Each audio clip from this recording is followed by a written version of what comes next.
Good evening, everyone, and welcome to Water Night 2021. It's fantastic to be here. It's wonderful to have you join us.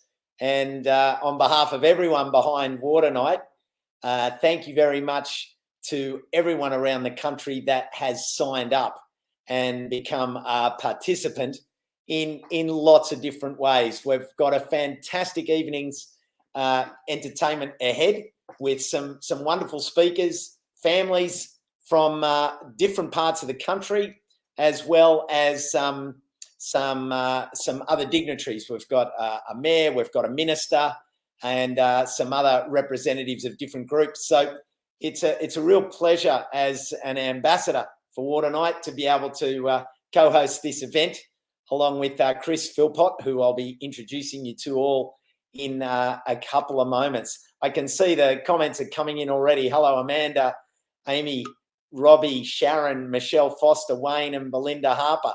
Welcome to you all, and welcome to Water Night. I, of course, would like to start by acknowledging that I'm here in Sydney, and I'm on Gadigal and Bidigal land of the Eora, and I acknowledge elders past, present, and emerging. And I also acknowledge that on an event and on a project such as Water Night, recognising that water is the lifeblood of the nation. It's literally the veins and the arteries, and it has been for First Nations people for thousands of years. So it's wonderful that we can participate in a project of this significance when we really value the importance of water. If you could. What I'd like to do, and given that it's Water Night, I thought we'd do what I learnt about only today, is a sort of online waterfall, which is appropriate. So if you can type into your browser, and we'll do a few waterfalls. I'll get Chris and Zoe involved as well. We're going to, what it is, a waterfall, you've probably heard of it. I want you to type in where you're coming from. So your suburb or your and the country that you're coming from in terms of the First Nations name of where you live. Now hold off, and we'll do a countdown, and then hit return, and that way we can see it all, and I can go bang bang bang bang bang, and we can just see all this water come crashing down through the comments. So type it into the comments now. I can see the comments are beefing up there, which is fantastic. Thanks, everyone. We've got lots of people joining us. Welcome to Water Night. And let me see. I'll bring Chris in, and then we'll do the waterfall when I count you in. So, Chris, lovely to see you. Hey, Costa. Water Night has arrived, or the day has arrived. People have already started participating, and we'll do another waterfall on what they've been doing so far. So Chris, let's just get it started. I'm going to push. So on the count of three, everyone, 3, 2, 1, hit where you're coming from. Oh, here we go. Here we go. Where am I going to? So we've got Gamaragal. We've got Lawn Solutions Australia. Welcome to you on Gamaragal. We've got Michelle Carr in Campbelltown, Padbury in WA, Adelaide, South Australia, Berry, Cranebrook, New South Wales, Golgol, New South Wales. We've got Crafers in Adelaide, Ocean Grove, Frankston, Victoria, traditional lands of the Bunurong, Gubby Gubby, Redlands, I just lost that one, up at Redlands in Brisbane. We've got Bacchus Marsh, Singleton, Greece, Christos from ASF. We've got international viewers, Golgol again, New South Wales, Belrose, Northern Beaches, Carolyn Springs, Dharawal and Gundungurra, people of Mount Annan, Foster, New South Wales, Castlemaine, Robertson, Quandamooka country, Nicola, welcome, Caboolture in Queensland, Bangor, South Australia. Wow, Chris, we are underway. Water Night is reaching out to the country. Albury, Ipswich, Pinchunga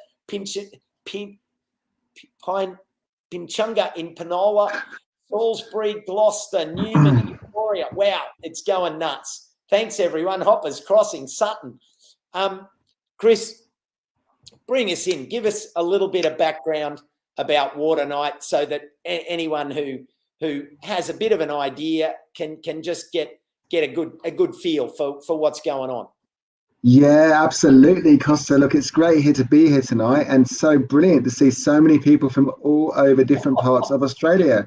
And the whole thing about Water Night is I'm so excited that we can basically bring this Water Night experience to everybody's homes. It's a chance for all of us just to become really connected and understand how often we're using tap water in our home. We don't realise it. We really don't. Our research shows that Smarter People Watermark have done. It shows that, you know, we use water very, very subconsciously. We use it on autopilot, and we're using it many, many times a day without thinking about it and without really kind of appreciating it. You know, water goes through a big process of treating and pumping, and, you know, this precious resource that we expect to come out of our taps is so important to us. And, you know, 69% of people said they freak out if their taps stop running. And yet at the same time, we're just not thinking about it when we're using it. You know, and the funny thing is as well, we found that everybody thinks it's really important to be aware of their water usage. 91% of people think they should be aware of it, but actually no one's aware of it. Only like 10% of people are aware of it. So it's kind of like this real strange dichotomy, like that we're just not thinking about it. So, you know, today's been brilliant so far. Water Night kicked off at 12 p.m. today. We moved it forward a bit this year to make it a bit harder for people because everyone said it was too easy last year. So we brought it forward by 5 hours. It started at 12 o'clock and it's running till midnight. You know, I found it hard in my house. I've got my brake bracelet on here, which is my constant reminder. So when I reach to try and turn on my tap, I'm like, oh yeah, I mustn't. It's Water Night. So even me, you know, one of the co-founders of Water Night, even me, I'm trying to turn on my taps. It's hard. It's really hard. But, you know, it's great that everybody signed up. And I must say to everyone on the call today, everyone listening today, there's probably a few of us that haven't signed up that might be interested to participate. It's not too late. You can still get involved at waternight.com.au. Please go on and sign up. It's really important to us to know that you're participating. And we can help work with you in future as well. So, you know, sign up at waternight.com.au. You can do it right now, right this second, and get involved and carry on, you know, participate in Water Night with Costa and myself for the next few hours. Chris, fantastic. We've got Sandy Devlin from Darawal and Gundungara land. Matt Wilson made a very good point. Water's such a scarce resource. We're never far away from water shortage. Water Wally, all the way from Margaret River. Good on you.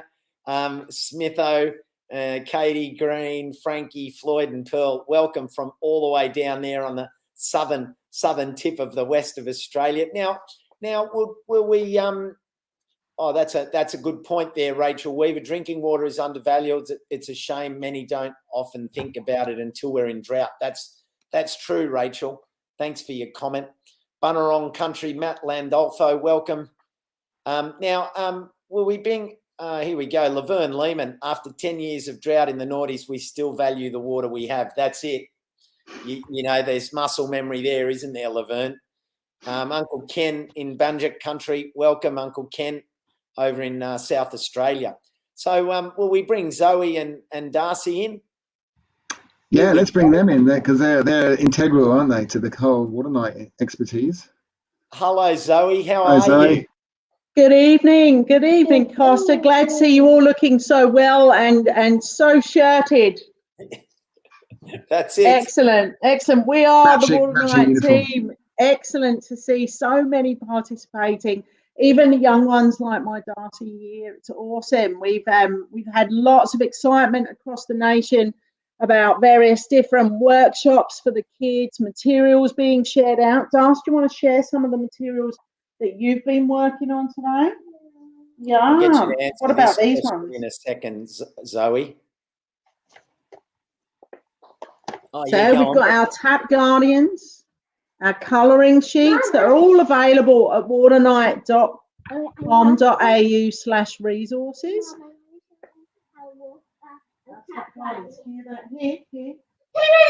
Okay, sorry, slight excitement from the view.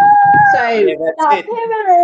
It's our second year doing Water night. We know that some of the people who are participating tonight are doing it for the second time as well, which is really great because a few of last year's participants said that they were doing it again this year because it was just great to have that reminder to put front of mind how much they're using water and how often they're going to reach for their taps. And they found that even though they were some of the most water efficient folk, that they've got their rainwater tanks, they're showering with buckets, doing all great things to save water, that they hadn't realised just how, mindlessly they were reaching for it without thinking, just in the same way as you touch your face or fiddle with your hair. All of those kind of, it's, like you were saying, it's a muscle memory. You just do it. You don't think about it. Some of our research had suggested that 69% of people would freak out if their taps stopped working. Yet only 18% actually think or monitor how much they're using, or how often they're using it. So it's a really awesome activity and so simple, an experience that really just puts front of mind exactly how often you're reaching for the resource that you probably, to a certain extent, have undervalued or not really given that much thought about. It's not one of the most expensive resources, but it is, ultimately it's what we need to survive. It's put out bushfires, it's solved droughts, and even in this pandemic, this water and tap water has been one of our key barriers to the spreading it. So it's so important that putting in mind exactly how often we touch it is key, and having a great pyramid on your tap or an Eiffel Tower.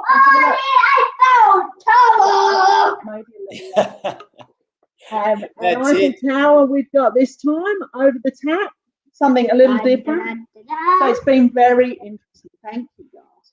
There's also something, you have a backpack and you have a scarecrow, and you have a space tap daddy, and it kind of reminds me of space. That's right. We've got a space. We've got a space tap guardian on the outdoor tap, haven't we? So we've got a tap guardian on the outside because we often forget that home water use is just as much outdoor tap use as well. If you've got a garden, or even if you're, tipping water on your balcony plants or planters, that's really key as well, to remembering to stop touching your tap for those guys. That's it. Yeah, well, look, Zoe and Darcy, thank you for sharing those wonderful activities that families can get children involved with, so that they get the message and really appreciate and understand the importance. Good on you, Darcy. You've been colouring in there as well. That's another tap cover. Well, another tap guardian. Good work. We have our jagged one. It's from a bath. It's very enthusiastic. He does really get into Water Night every year. Look, thanks, Zoe. You're welcome. I think you're going to be in and out a bit tonight in between speakers. So we're going to head down now from you here in Sydney. We're going to if everyone can join me in the TARDIS, and we're just going to float down into the Illawarra, down to the Shoalhaven. And we're going to catch up with the Mayor of the Shoalhaven City Council, Amanda Findlay. And I think this is fantastic. And I'm really excited that Amanda's joining us, because when local government supports a project like this, it puts it out on another level, and it takes the awareness right to the local community. So let's bring Amanda in. Here we go. Amanda, welcome. Hi, Costa. It's lovely to see you. How are you? I'm fantastic. The last time I saw you, Costa, in the flesh was down in Ulladulla Harbour for one of the markets that was there. So it's lovely to see you online. Yeah, everyone else is online with. I think I was there with Heather Hewitt, and we opened the markets down there. Tell us, as a mayor, tell us about the importance of Water Night to the community. So Water Night's really important to a community like the Shoalhaven. We have been through the hardest of times here, where we moved through drought, then into the 2019-2020 bushfire season. Then, of course, we had a couple of floods, in and out of lockdown. And so remembering and using Water Night to remind ourselves how precious water is, it's a really important thing to do, Costa. So that's why we're on board. Chris, from the point of view of working with local councils, how has it affected the project when you have someone like Amanda as a mayor grabbing hold of the project and saying, yeah, we want our community in? Yeah, it's been incredible having Shoalhaven Council on board to support the Water Night event this year. It's been incredible, and I think it's really about just getting that message out to the local community, because we're a not-for-profit at Smarter People Water Night. We work nationally and we communicate what we do nationally, but it's only through really good partnerships and relationships with councils and the local water utilities that we can really get that really good connection to the local residents. So we really appreciate your support. Thanks very much. Amanda, what's been the local community's sort of response to Water Night, given that this is sort of the first year that the council has been publicly really behind it in that sense? So far, Costa, it's been terrific to see our Shoalhaven families come on board and really think about how many times they reach out to turn on the tap or, bump it with their elbow for their flick mix or whatever way it is that they're getting their water. And I think that the people of Shoalhaven, we're pretty much early adopters at lots of things. And, when Earth Hour came out, lots of people across the Shoalhaven participated in that. So I'm not surprised that our people have, really gotten behind this initiative and joined in for, not just for the fun of it, but to also tell their friends how important it is to look after our precious resource. We're actually going to be catching up with the McCanish family, who are from Huskisson, shortly. As a citizen, how have you found it over the last sort of few hours, like preparing, but I suppose thinking about it, and what sort of methods have you, or how has the concept of Water Night affected your thinking around water awareness? So in getting ready, it was like, so anyone who knows me, Costa, knows that I'm always boiling the jug for a cup of tea. And, my reach out to the tap is always for the tea water. So I decided that in preparation, I was going to prepare 2 thermoses that were going to take me through the evening, and so that I didn't have to keep reaching for the tap. So I boiled the jug. I boiled the jug once, filled up my 2 thermoses. So I've got tea for the whole evening. And, it's just staying away from the kitchen. That's fantastic. Thumbs up from me from that. So, because I think that we all want to overwash our dishes, overwash our clothes. We really just, and I'm not suggesting that we should be grubby by any means, especially during these times, but, we really can get more than one wear out of one shirt. Yeah, this is true. And I mean, the comment here from Paul that it's great to see drinking water and water security being discussed.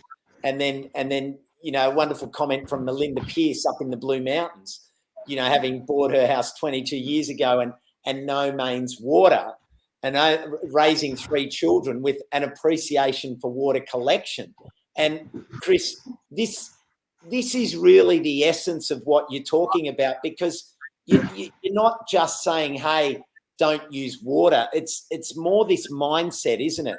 Yeah, that's absolutely right. And it's amazing, like people like Melinda Pearce, I guess you know, Melinda, you've got it spot on because you've lived with that, or you've had that kind of appreciation of that almost near water shortage all your life, I suppose, being on a rainwater tank. And so that's what Water Night's about. Just kind of like, it gives all of us, even in a city, a chance to experience that, you know, that water shortage. I guess that, you know, that 12 hours without water. We get it every now and then when we have a burst water main or something in the street, and you might have half an hour when you turn on the tap and nothing comes out, and you're like, oh my God, nothing's coming out. What am I going to do? And like, you're freaking out, as we heard people say. But, you know, to do it for 12 hours is you know, we like to think that it's a life-changing experience that will help us appreciate it and value it more. Is that what you're finding, Amanda, as well? Yeah, and I think our kids are really into it because, you know, Shoalhaven Water created some bracelets. You know, we've created the pledge so that our young people can wear their bracelet and always be reminded when they've got this, you know, this thing on their arm that jiggles around when they go to the tap.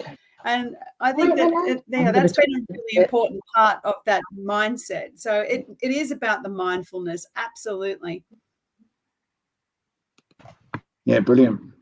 There've also been some really exciting things in the Shoalhaven, Costa. There, Amanda's been working with Tapstar down there as well, and has got quite a lot of educational programs all set up to ensure that the youth of the Shoalhaven are thinking about water wisely, which is fantastic. The team, we've seen some videos. I know we've been sharing some videos from Tapstar, and Shoalhaven Social's been going live with that as well.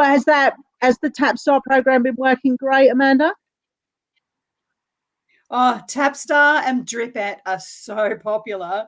Zoe, you would not believe how well they're received at all of our events. You know, I mean, obviously they've been a little bit missing, but you can always find them at a country show, at our environmental fairs, and they're really wonderful, and young people really engage with them, but so do the older people as well. So, you know, and just those simple pointers that they've got to help people to adjust their thinking about, you know, how they're using water, even down to the thing about, you know, have you had someone check that drip that, you know, recently? And that's always Dripette's job. She's really good at it. Yeah.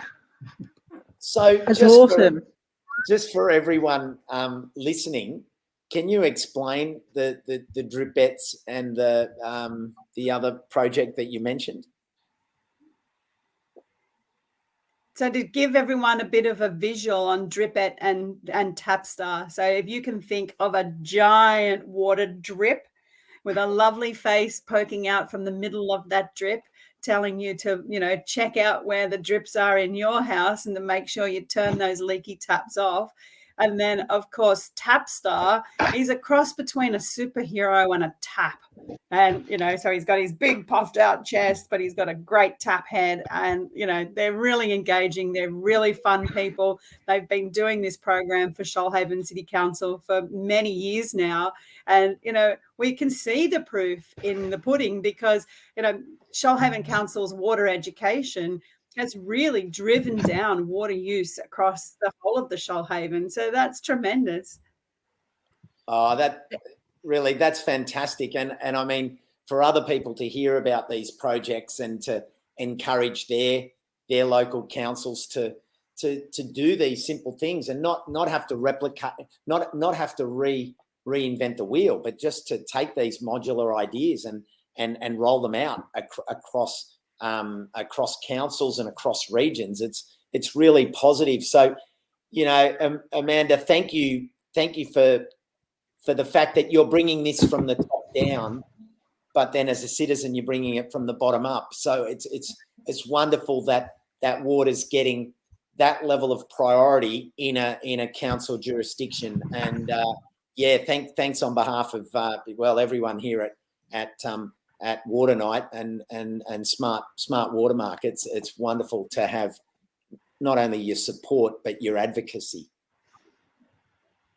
And when you're ready to come for a visit, you'll have to come and check out our brand spanking new $120 million REM scheme, which stands for the Recycled Effluent Management Scheme. So every time we press the flush, It comes through our system, gets freshened up into water that can go on our paddocks, support our dairy farmers here in Nowra, and put some water back on our playing fields. It's an amazing project, and I'd love you all to come down and check it out.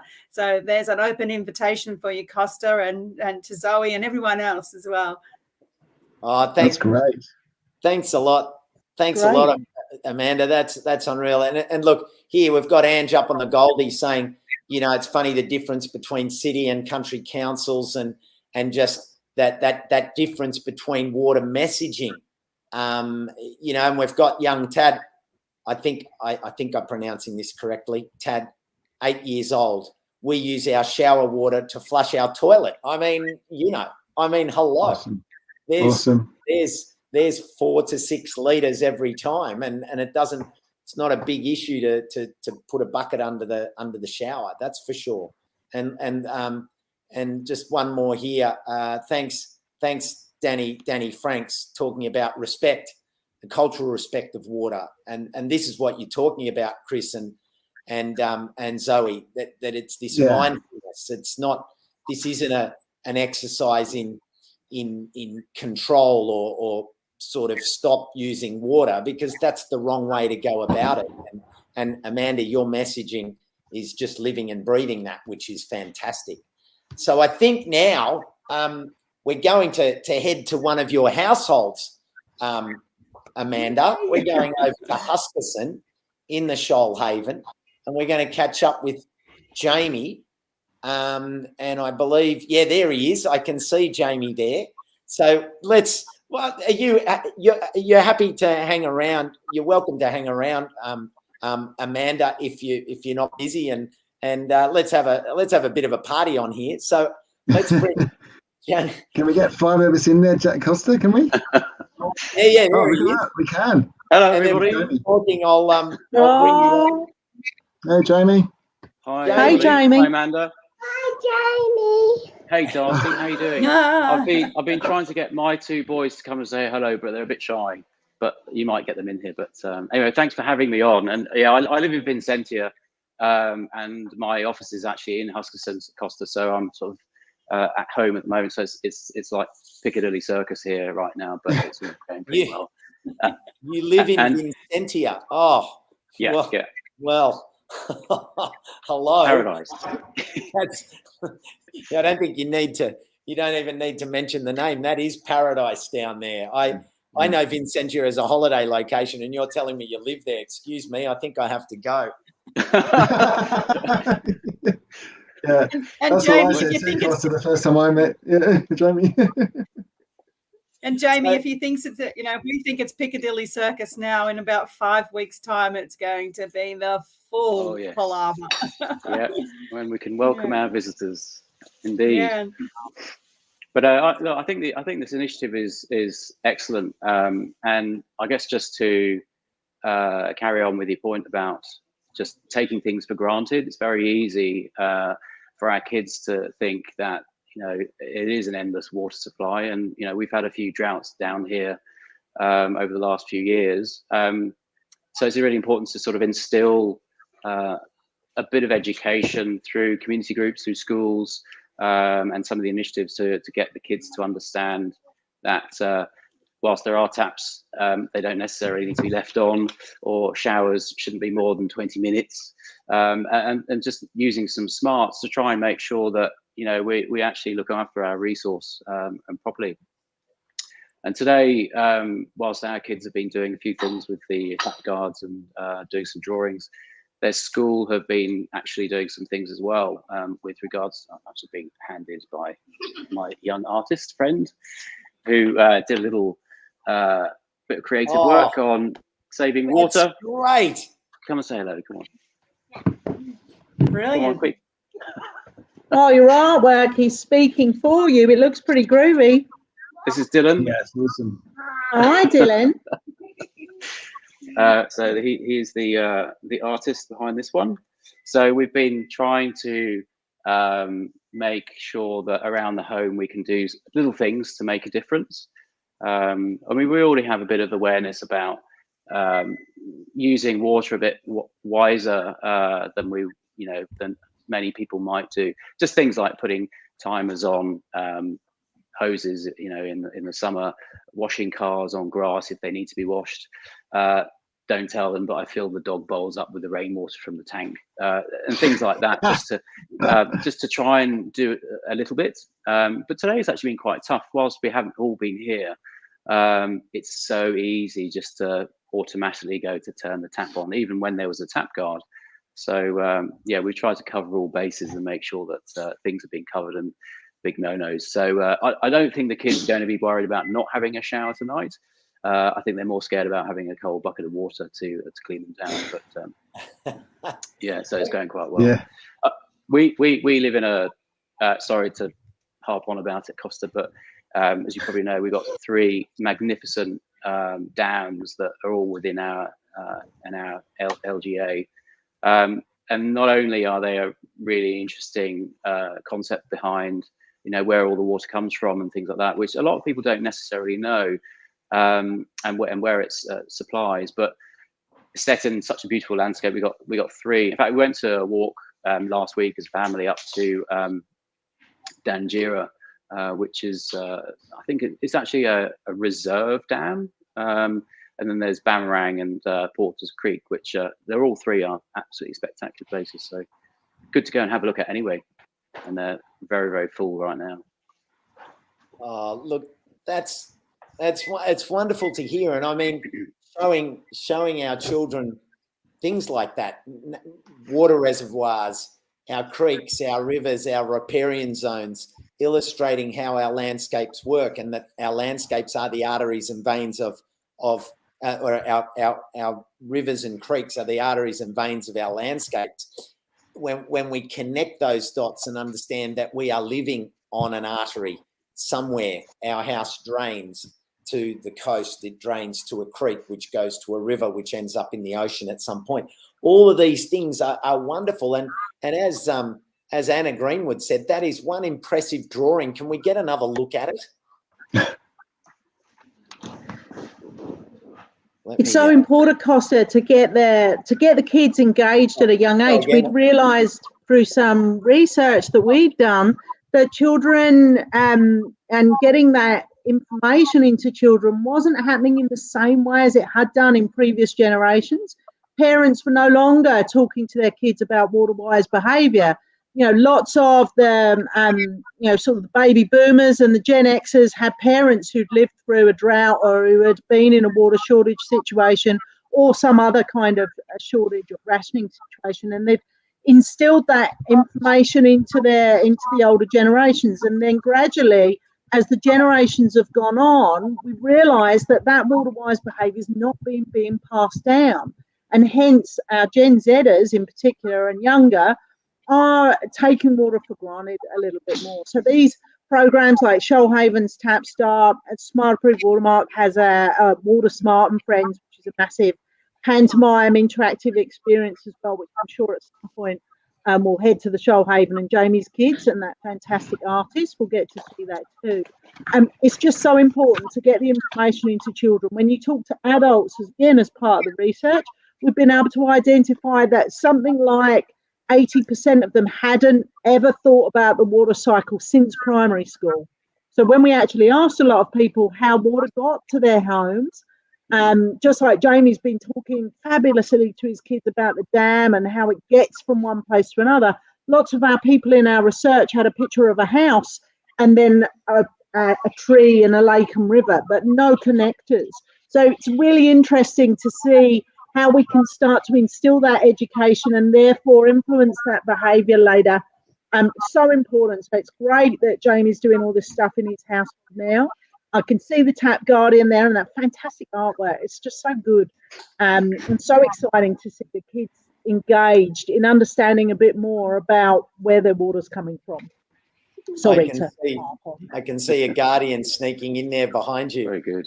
That's fantastic. And Robin Payne has talked about wonderful ideas about catching, recycling water runoff from the land, helping the water cycle. We use buckets in our sinks and shower. That grey water goes on the lawns and the garden, reducing runoff into drains, and it all helps down in Lutruwita in in Tasmania. So thank you, Robin, for your comment and for being here with us tonight. It's wonderful. Jamie, anything else you'd like to add? I think, I mean, I've lived down here for, it'd be 8 years now. Prior to that we lived in a desert. So quite contrasting. But one of the things I noticed was coming down to a local community in regional Australia. I think that education becomes very important with local communities. In fact, I think I first came across TAPSTAR at a local rural fire brigade open day, and there was some they were there. So it's very much about getting involved in the local community to help spread that word with those youngsters, whether it be through community events or scouts or schools.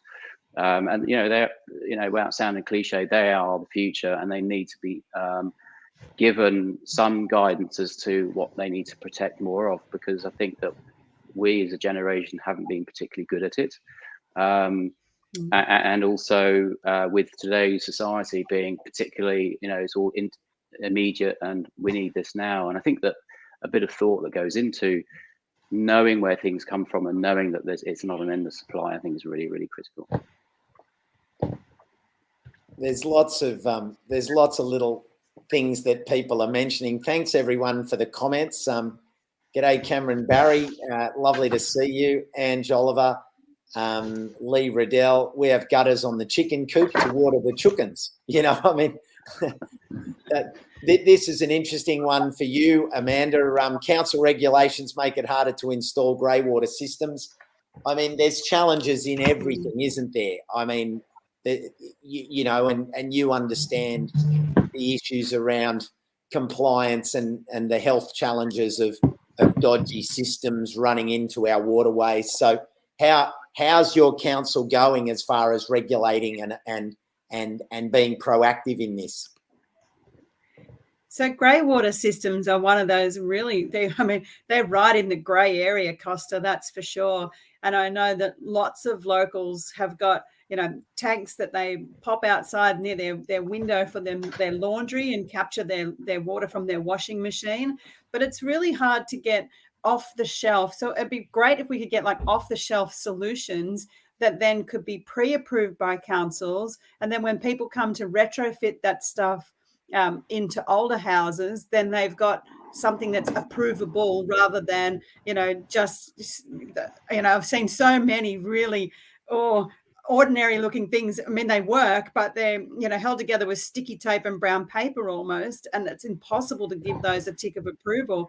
But where we really should be going in Australia is making sure that we've got the recycled water coming into our homes so that, we don't use potable water, drinking water in our, in our toilets, for instance. And why should we not be using recycled water in our washing machine? So we should all be having purple taps, because that's what they're coloured down here. I don't know what they're like anywhere else. Yeah, so that's purple right. Taps coming into all the new estates so that we've got that straight away as a resource at our fingertips. And also then we can look at, harvesting some stormwater to go into that reticulated system so that everybody's getting, that they're getting the blue water and the clean water through their tap, but they've also got the grey water immediately available for other projects. Yeah. Yeah, absolutely agree with that one. That's a fabulous initiative, particularly good for new suburb developments. It's easier in that sort of scenario where you've got a whole new sort of housing development that's being built. Costa, we should mention our fabulous competition that we've got running. Yeah, sure. If we've got 30 seconds, I'll let all the listeners know we've got a Bosch Series 4 dishwasher to give away today. It's valued at $1,099. And it's a highly water efficient model. But really pleased to say that Bosch have donated that to the live Water Night session tonight. And to enter for a chance to win, you just need to visit smartwatermark.org and click on the banner on the homepage and tell us what your favourite water saving tip is, and we'll draw our favourite tip to win. So yeah, visit smartwatermark.org. click on the banner and enter and fill in your favourite water saving tip. Let us know, and we'll select a winner. Well, thank you, Chris, for sharing that, and people can see that and jump on. We'll mention that again. Jamie, thank you for joining us and sharing just day-to-day ways that this is happening down in the Shoalhaven, and thanks for taking the time to be part of Water Night 2021. Great to see you. Thanks very much for having me, and I hope it's a success. Okay then, thanks, Jamie. Cheers. Thanks, Jamie. See you guys. Bye. Thanks, Jamie. Now, Chris and Zoe, just before we head down to Tasmania, which is wonderful because we're heading to see a minister, and you know, when we've got mayors and ministers involved, that makes me happy because we're cutting across all levels of community. But when it comes to community and local, there is no better project than Grow It Local, and just going to make just a very brief appearance in between here is the wonderful Daryl Nichols from Grow It Local. Daryl, how are you? G'day, Captain. Very well, thank you. Yourself? Very, very well indeed. Now, connect Grow It Local to Water Night, and why what you're doing in growing community, as Amanda was talking about. Why is that so important to the message that Chris and Zoe and the Water Night team are putting out there? Yeah, well, firstly, Costa, big shout outs and much respect to tonight's Water Night. We're huge fans of the initiative. Great work, team. I guess in a nutshell, Grow It Local, Costa, as you rightly pointed out, is about trying to build a community of local growers, not just around Australia, but right around the world. And we just believe that there's what's more powerful than a community of people that are into growing food locally. And I guess how growing food connects with water is pretty straightforward. You know, as growers, we all know that water is just one of those crucial elements that go into making our home growing pursuits such fun and such a success. And I think if you spoke to any local grower, you know, we have nothing but water is one of our greatest resources. So we've got to take care of it and do our best wherever we can. Well, thank you for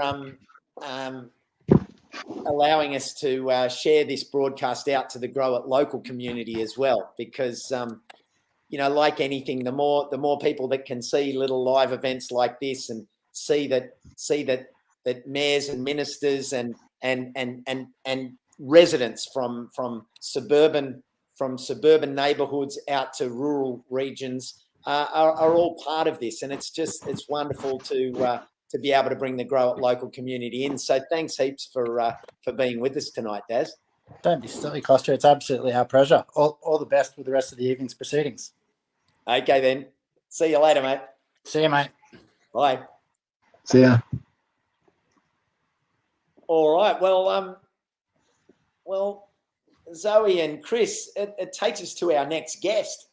And it's exciting, isn't it? I'm excited. Yeah. Bring them on. It's great. Who's next, Costa? Who's next?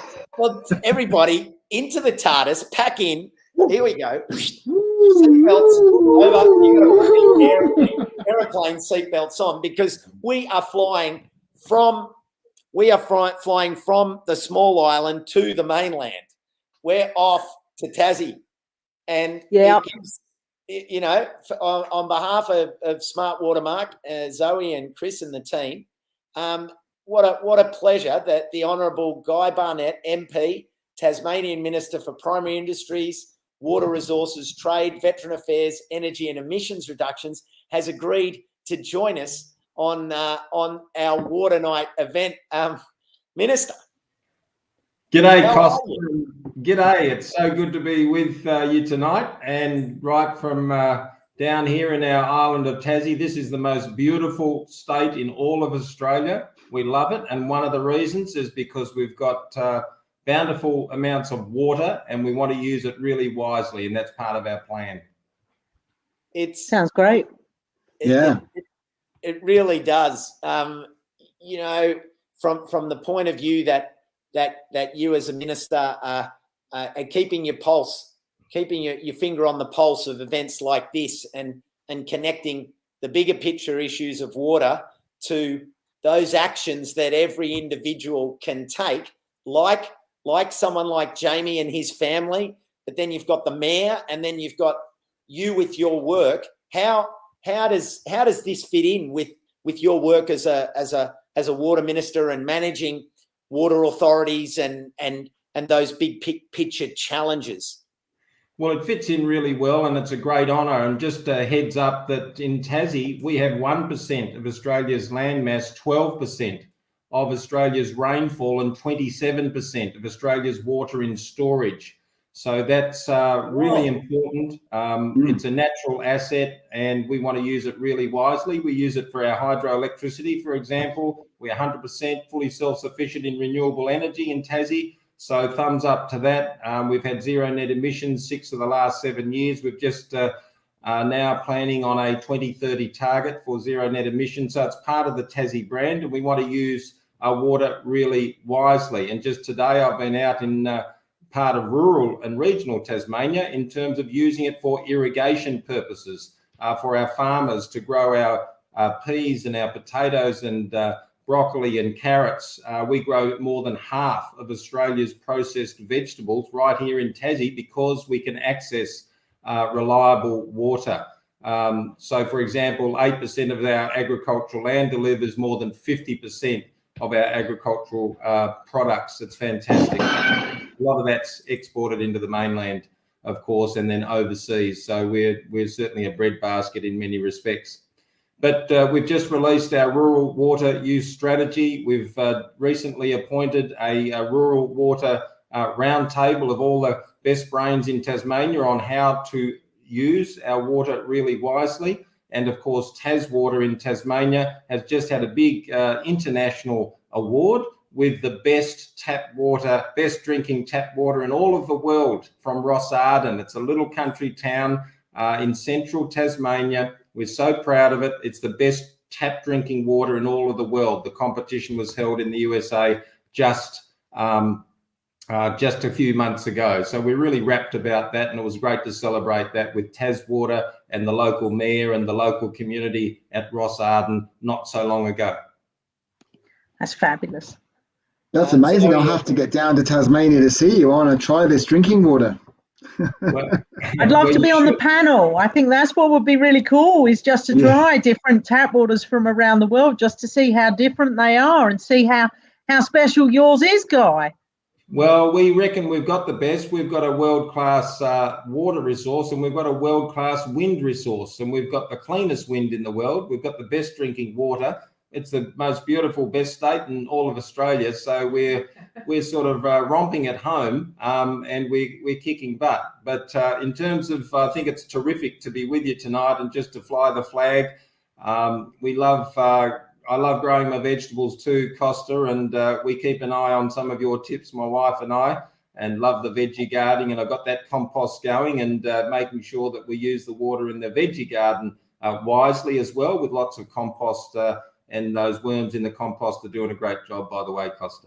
Oh, that's great. What sort of challenges faces Tasmania in terms of those water resources, not just from an agricultural point of view, but in terms of growing population. There's also areas of Tassie that are, as we saw with the fires, that aren't like, that are actually more in a leeward side of the rainfalls. Yeah. What sort of challenges is that forward planning dealing with in terms of water security for the future? Well, there's plenty of challenges. We've already had some with droughts on the east coast of Tasmania, and how to use that water wisely to protect and preserve that environment and the natural environment, not just our agricultural land, of course. We've had bushfires and floods. But one of the issues, I think, is we have about 77 million litres that go out to the sea every year. We're every day, I should say. We're an island state surrounded by the seawater. which makes us pretty special. But so how can we use it really wisely? And just an initiative about a month or so ago, we've put money with the federal government using the wastewater, applying that now for irrigation purposes and for conservation and also for drinking water. So rather than tipping it out into the sea, we've upgraded that, treated it, and now it's being used and will be used for town water and for conservation purposes and for irrigation purposes. So that's a clever, wise use of water. And as I say, we've just established a rural water roundtable, the best brains in Tasmania, to help use that really wisely. So that's the trick. We have the same problems as other parts of Australia. It's just that we are naturally endowed because of our landscape, our geography, with 12% of Australia's rainfall. It's amazing. So we want to use it really wisely. And just today, the water that we're using for irrigation purposes have been used a couple of times to create energy, renewable energy. And again, 100% fully self-sufficient there is absolutely leading not just Australia, but the world. And we're rapt about that. Well, thank you for coming on and having a conversation. Is there any last questions that Zoe or Chris that you'd like to ask? I've got a question actually. How do you manage to make such delicious tasting cheese in Tasmania? Well, you can thank our dairy industry. We've just hit a record 950 million litres of milk, and of course there's a fair bit of cream in there, Chris, and they turn that into beautiful, delicious cheeses. And we've got some of the best cheese in all of the world. There's coffee cheese, in fact. I don't know if you've tried that from Circular Head in the northwest coast, but there's a whole range of cheeses. Come and enjoy it in Tassie. If you can't get down here, just buy it online and go for it. Yeah, great. Fantastic. It's so awesome to see someone so passionate about their state. I'm sure we'll have plenty of different states on tonight that are also pumping, which is awesome. And I have to say that Tasmania has proven this year with Water Night to be fully embraced Costa with Water Night. They've beaten last year's target already on registration. So Tas is ramping it up. They're doing a great job. Well, that's great to hear, and I'm not surprised. Tasmanians love our state. We're very biased, and we're absolutely blessed with what we have here, and we do want to use it wisely. And any tips that you can share with us and listeners online is a great way to go. So congratulations. Thanks so much for flying the flag for Tassie and for the wise use of water around Australia. It's great. Thanks very much. No problem. Thanks for joining us. Yes, guys. Thanks very much for joining us, Minister, and have a great evening. Thank you. See ya. See ya. Well, fabulous, fabulous comments. Love it. There's plenty more comments coming through. There's a good one here. In all new development areas, who was talking about this? Terry Campbell was. How can we push new developments to incorporate better water saving strategies and make it mandatory?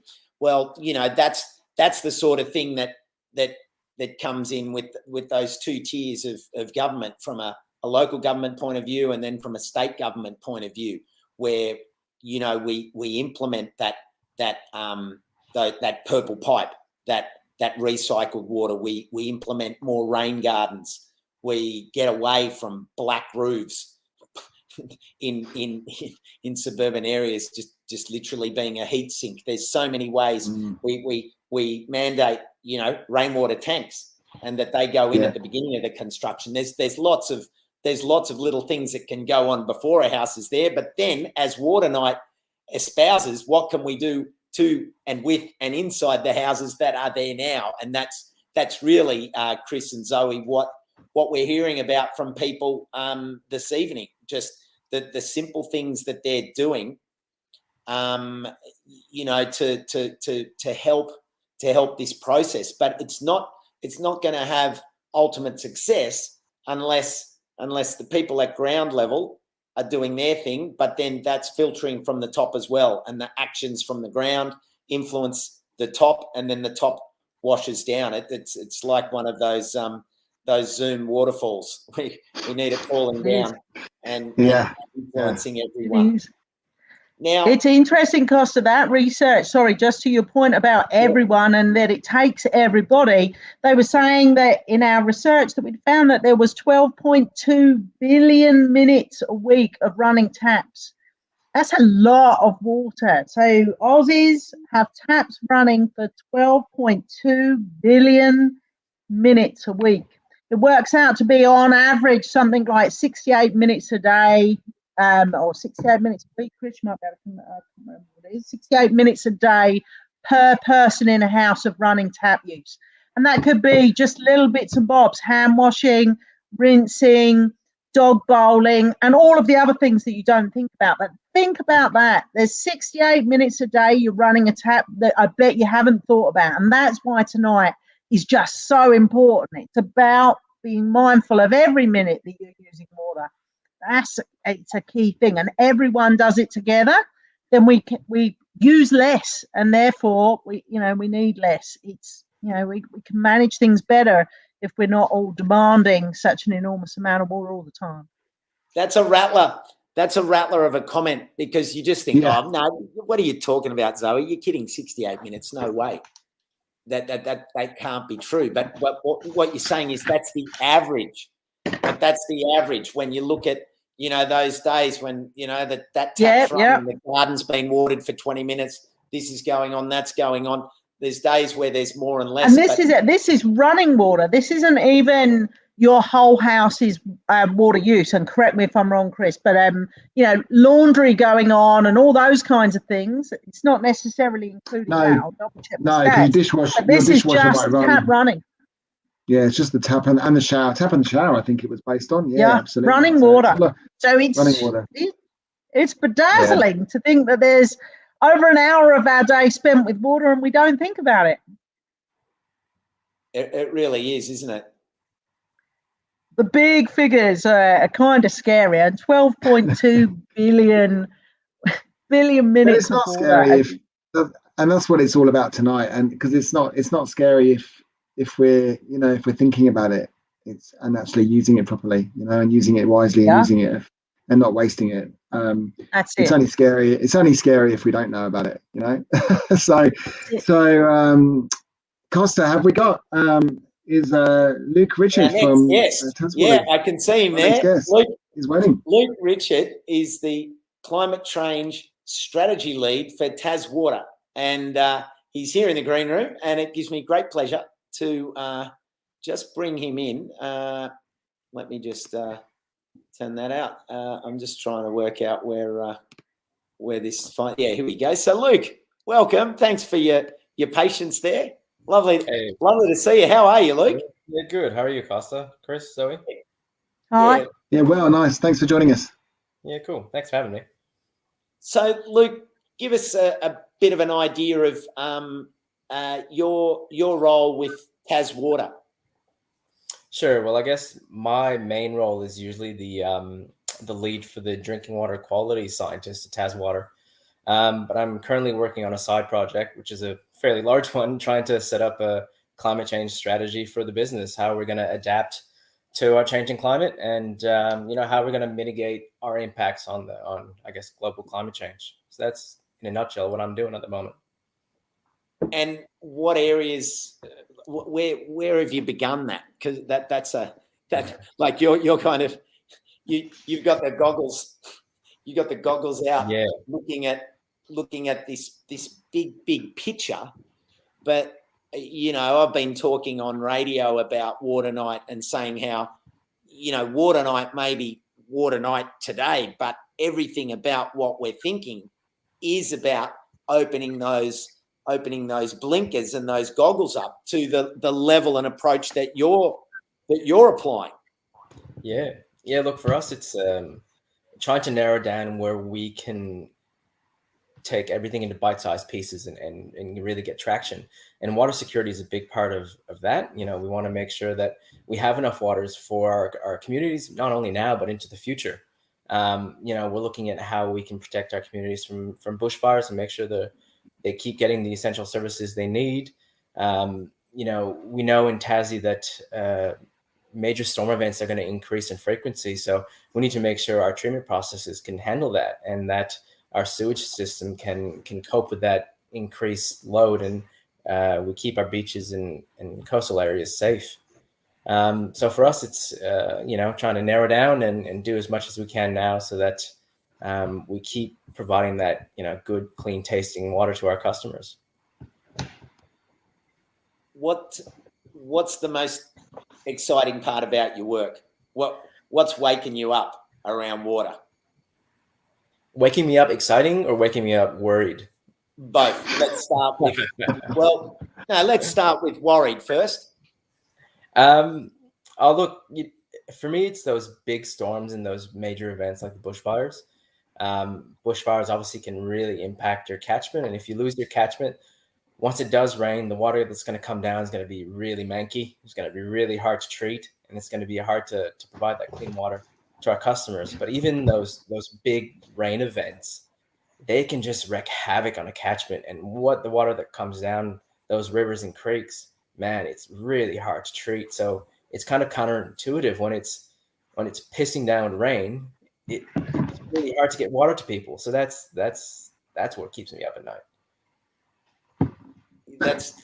It's a valuable perspective, because you're saying it's raining cats and dogs, but you can't deliver a puppy. It's, like that.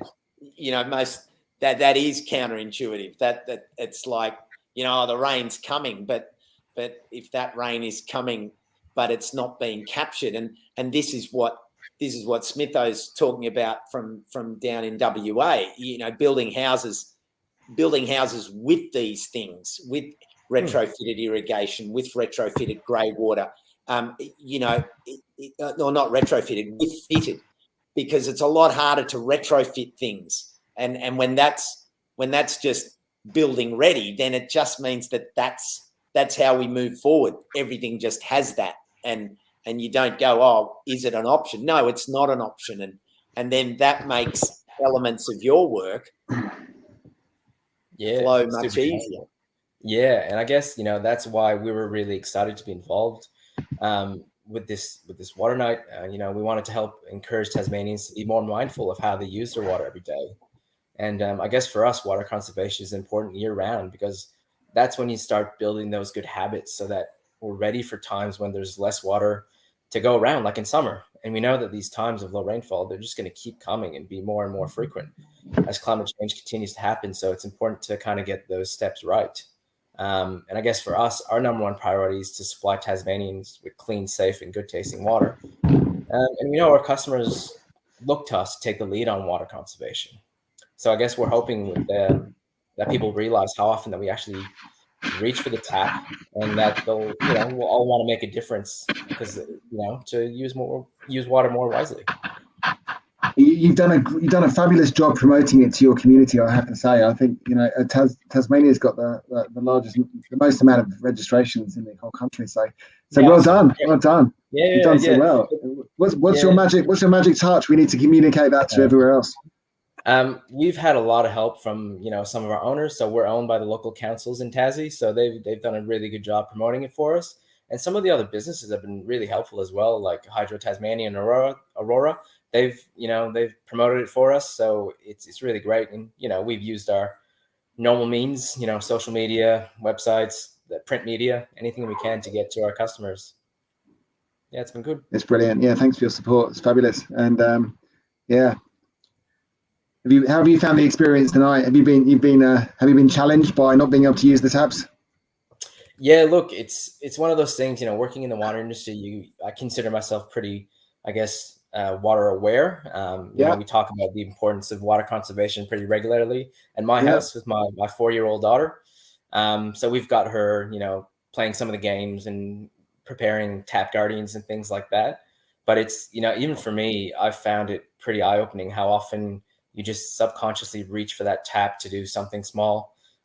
So, if for me, I live and breathe water industry, if it makes a challenge for me, I can imagine how the rest of the communities in Australia will find it. So it's been a good experience. I can resonate with that. I've found it hard myself today too. I've almost turned on those taps about 3 times already. That's absolutely shocking for me to say that, but it's true. It's really hard. Yeah, I reckon I've gone. And this is the second time. Yeah, that's right. Yeah. So next year we'll make it 24 hours, right? Yeah. Let's see. It's a bit more interesting, and we've got quite a lot of information as well on the website. There is a directory and an educational section. And the educational section has picked up some of the best educational resources around the nation, of which I think some of your stuff's in there as well. But certainly there are some school plans and lots of information on the directory on our site. So there's other ways you can find out, just like people that are doing the job that you're doing, Luke, around the country in different states are generating lots of information for those guys too. So it's awesome to see that, to be able to put a face to someone in the background of a plant and a business that often nobody possibly doesn't even know you exist, or certainly hasn't thought about it. Often when we ask people who supplies their water or how it gets to their house, typically renters have got no idea. They don't have a relationship. They're not even paying a bill. So they don't have a connection with where that water's coming from, and they don't have to pay for it. So it just comes with the house, and you don't think about it. It's amazing. Yeah, and maybe that's part of our branding issue. We need to be more in people's faces and make sure people are water literate, and make sure they understand that water is a finite resource. And, it's possible that one day you try to turn on the tap and nothing will come out. And that'll be I'll be out of a job then, but that's all right. It's interesting, isn't it? Yeah, I mean, it's an interesting question that's up for debate that probably isn't really the part of tonight. But, you think about the big brands that we drink, non-alcoholic and alcoholic, the marketing that goes into those to really get them from the supermarket into our households and then down our throats is quite incredible, that marketing. But the water industry is it's not about that really, I guess, because it's just that the resource that's so expected, that's so normal, that we just expect to have in our homes. I suppose, speaking for myself, I think I'm happy to be, behind the scenes. Okay. I get a lot of value out of providing an essential service to my community. That's why I do it. It's not the most glamorous job, but I think it makes a real difference, making sure that we provide safe water to our communities. It's necessary for all of us to live. So, that's why we do it. Absolutely. You've got a great job. Yeah. It's a very, very important role. Absolutely. Agreed. Cheers. Genevieve says here, good on you, Luke, for participating. You should run for council. But that's the thing. I mean, when you love what you do, and the fact that you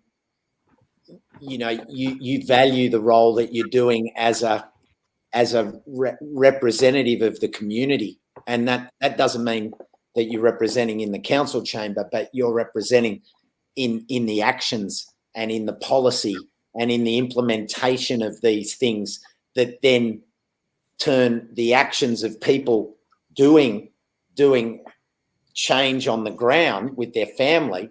You're setting up the road markers and putting the lanes on the road to say, go here, then go turn right, do this, do that, and we need people like you setting up guidelines and policy so that we do have not just a wishful future, but one that we work towards, and that there's actual savings. Because when you implement things step by step, then you're not trying to fix it with big investment when it's too late. Yeah, look, I agree, and it's a very kind thing to say. I don't think I'll be running for council anytime soon, but we're just trying to do our bit. We're all in this together, so let's do our bit for the community. Well, thanks for carrying through there, team. I had some gremlin come in, and there was, I don't know if you heard it. It was just going tick tick tick tick tick, and I just froze. Aliens were coming. you guys just pushed on, which was beautiful. Yeah. Okay, I might take 30 seconds to do another competition announcement. We've had, I've just checked, we've only had 4 entries, Costa, to the competition. Oh, so, well, hang on a sec. We need anyone that wants to enter, you're in for a good chance of winning a dishwasher because we've only had 4 entries. So if you want to win a Bosch water efficient dishwasher, then go to smartwatermark.org and click on the banner at the top and give us your favorite water saving tip, and we will come back to you shortly to let you know who's won. Yeah, we've only had 4 entries, so go there now, smartwatermark.org, and get your entries in. You've got a big chance of winning. There it is. Also, while you're about it, Costa, we're at just over 900 registrations for this year's Water Night, which is really exciting news. It would be awesome. We really wanted to hit the 1,000, so we really only need, another 80 odd people to come on board and sign up. So it would be awesome if everyone on this call jumped onto waternight.com.au, signed up, please. Your participation and interest is what we're looking for, and some information so that we can determine how the event can improve and the impacts that it's having. Yeah, we've got 72 people listening right now, so if they all signed up, then we'd almost hit our target. Yeah, nearly. We're nearly there. Come on, gang, we can do it. Yeah, exactly. While you're sitting here listening, jump on waternight.com.au and sign in, because as you know, with anything in today's landscape, when it comes to not just influence, the real change making is around data. And when we can collect data, that's what we can then influence. But it's not only about influence, it's about giving people like Amanda as a mayor, or being able to go front and center to someone like the minister, and be that federal or state. 1,000 people with statistics, that starts to create leverage. And Zoe and Chris, you're real sticklers. And even though it can be a bit of a pain, everyone, when you say, oh, please sign up, but if we just happy clappy pop in and out, we don't then get that data to drive the change and take the project to the next level next year. And that's why getting it out to more people really matters. So thanks for reiterating that, Zoe, and big thanks to Luke for joining us. I know that he's dropped out there, but that's all right. We're now okay. Buckle up. It's back off in the TARDIS. Back off in the TARDIS. Over the trees. Put your seatbelt on. Remember, we're flying, so it's got to be the seatbelt, the captain's seatbelt over the top. I've got the water tank steering wheel. And there's an eagle flying past. We're flying out of Tassie. It's only a short flight, really. We're just flying up out of Tassie. Oh, I can see the smaller island now. We're leaving the mainland of Tasmania, and we're heading to that smaller island that's a bit bigger there, but I can see the shape. And I'm just going to crash land in Mount Bark. No, not crash land. Oh, okay. Yep. Yep, we've landed, and we are in the wonderful Adelaide Hills. And guess what? One of my favourite people on the whole of the earth is going to join us. And I can see her happy face in the green room. And I'm going to click the button and light up, because none other than the lovely Sophie Thomson. Hello. Hey, Sophie. Hey, Chris. Hey, Zoe and Darcy. Hey, Costa. So that was exciting. It's wonderful, as always, to see you. And it's so nice that you've backed up again as a Water Night ambassador. But look, for anyone that knows you through everything that you do for nature and the landscape, and the work you do with Gardening Australia, the work you do in community, I mean, you confront water challenges every day where you live. And water management and water awareness, it's running in your veins. Tell us a little bit about how important water is to you and what you do? Well, South Australia, we always say we're the driest state in the driest continent in the world. So obviously it's really important that we be mindful about water. But I must admit, when I read the statistics about how mindful South Australians are, we all acknowledge we need to be mindful about how we turn the tap on. But unfortunately, only a small percentage of people are actually following through. So if there's any South Australians listening, please get on board. Support Water Night. It is so important that we become more mindful of the water we use. And it's not about not using water, because, if I want to grow veggies to eat, they're thirsty plants. But it's about using water effectively and efficiently, and being aware of how often we go for the tap, because obviously it's been proven Australians have a tap addiction. And, some extraordinary statistics coming out of the West, but also, unfortunately, and not in a positive way, but also the same out of South Australia. So, if I want to grow veggies, which I do, I have to do it in an effective and efficient way, and also in our household. So, last year we had 5 teenagers at home. This year it's only 4. But, we actually aren't on town water. We're on bore water and we're on rainwater. So, there's times when we've run out of rainwater, and anyone that survives on rainfall knows, on rainwater tanks, knows that feeling. And, about a month ago, we actually had no power for 2 days, and we run on a pressure pump. So that meant, no power and no water. So we do have to be very mindful of how often we reach for the tap. That was a long spiel. Not at all. I'll breathe now. I've been filming today, so I'm full of enthusiasm. That's brilliant. You're always enthusiastic.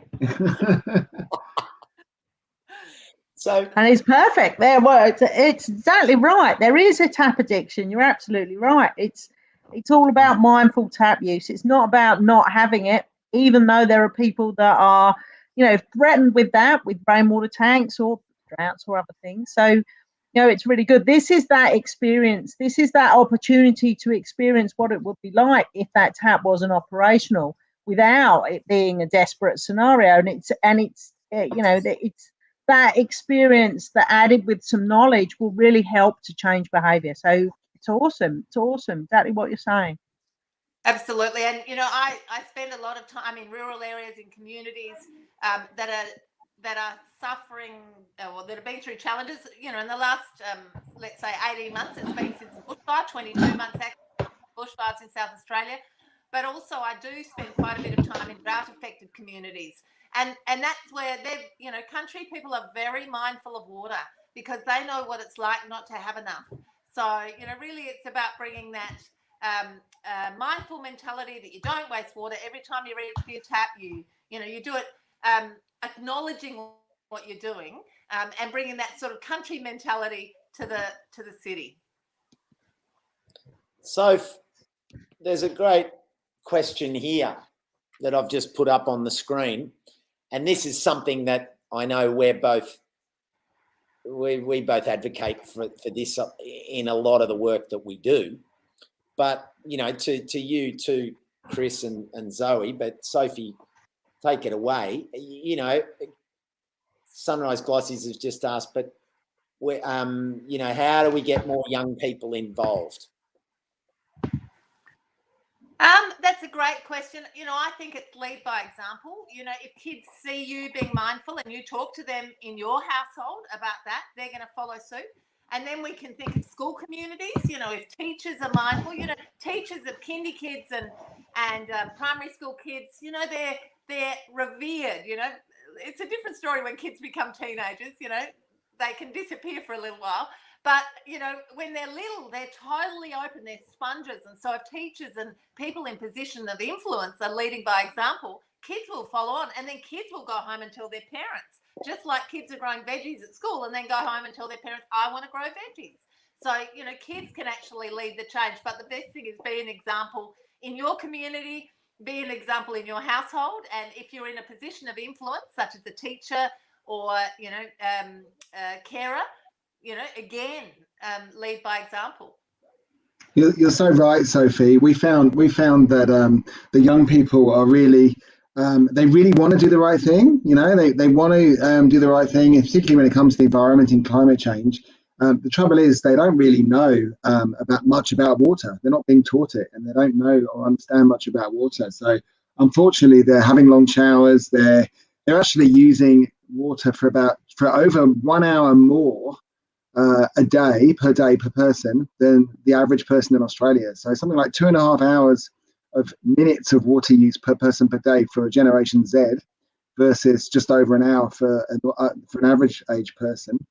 And so, you know, those younger people are using a lot of water, but they're a real sort of target audience for us. You know, if there's anyone of that age group on the call tonight, because we're talking to you, because, you know, it's so important to understand why you should save water and to be aware of how often you're using water in your home, and do the right thing. You know, so we're here to help you. We really are. We want to help you if you're in that age group. We really do. I did see that. Teenage boys never have showers. Well, yeah. Yeah, that's a good point, Laverne. Yeah, we got it. That's funny. I understood exactly what you meant. Showers. Hey, here's an interesting one that Gina Rizos said, and I'll just put it up on the screen. Having to walk to a well 10 minutes from your grandmother's house in a rural Greek village, fill 2 buckets, walk back with full buckets, fill a tub, repeat a few times. That's a good lesson on how precious water is and how privileged we are to have water on tap. Yeah. That's a fair point, Gina. And it's not like the point of Water Night is to, you know, turn the taps off and get people marching down to the local servo to fill up their buckets. But that kind of and you mentioned it in your comment at the top, Sophie, that rural urban divide that people in the country, well, they do cart the water in a sense, because the water is front and center in the weekly planning and the monthly planning and the seasonal planning. You're watching that tank like this, because as it drops down, and then you're watching the weather with a very different sort of like, oh, it's going to be hot again. It's like, oh no, there's no rain coming. And that kind of mentality, it's not about the shock mentality. It's just about, you know, easing people into it to understand that it is a precious thing. And that's what a lot of the comments are sharing, which is really, really nice to see.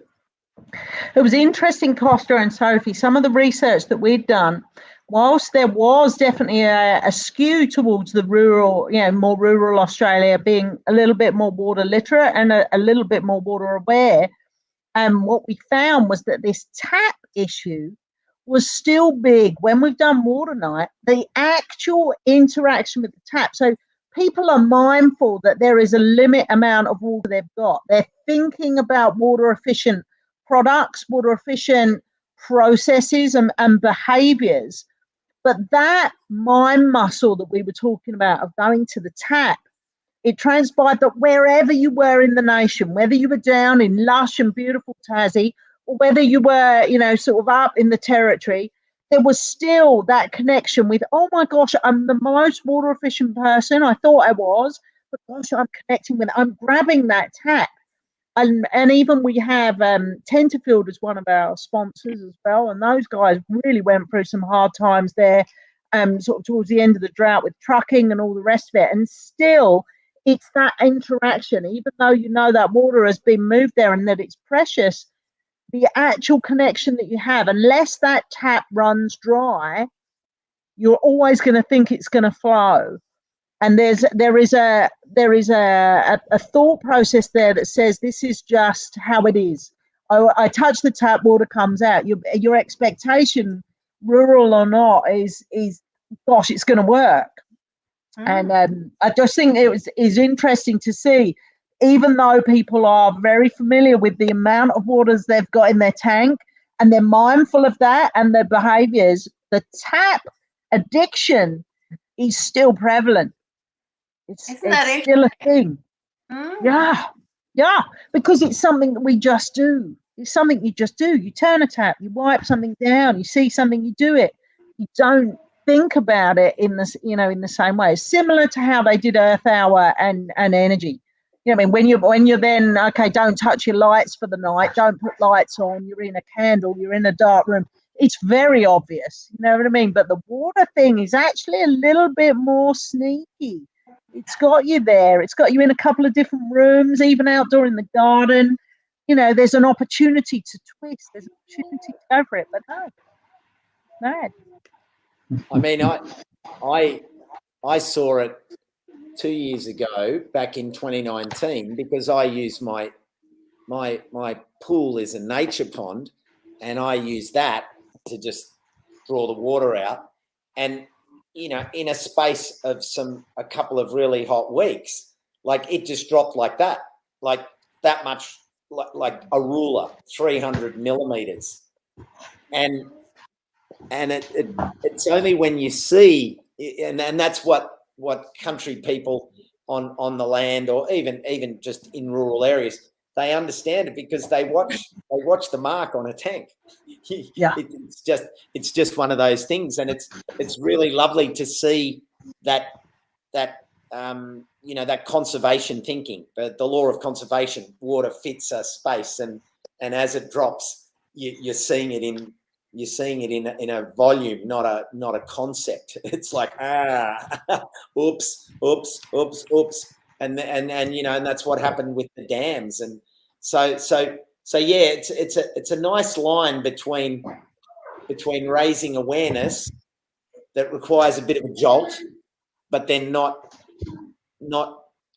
jolting so much that people don't even join the movement in that sense. Like, because you're going to push them so far out of the comfort zone, they'll just go, oh, this is just a far-fetched idea. So and I think what you've maintained throughout this, both Chris and Zoe, that is that sense that this is all about awareness and actions that just put that little doll on your shoulder and make you think twice or three times. And it's just that little tap, tap. Oh, actually. And I mean, I think about it now, and like tonight, I measured how much water I saved. Like I filled the sink with 6 litres. I filled a pot with 6 litres. I filled the bathroom with 6 litres. So that's 18 litres. And then 2 jugs that were 2 litres each, 22. And I filled a jug of water.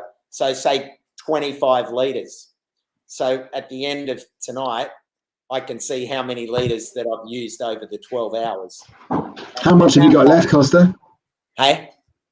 Got a fair bit left already, I would have thought. Yeah, well, I think I'll have a lot more left, but I probably stored more because I thought I'm going to need more.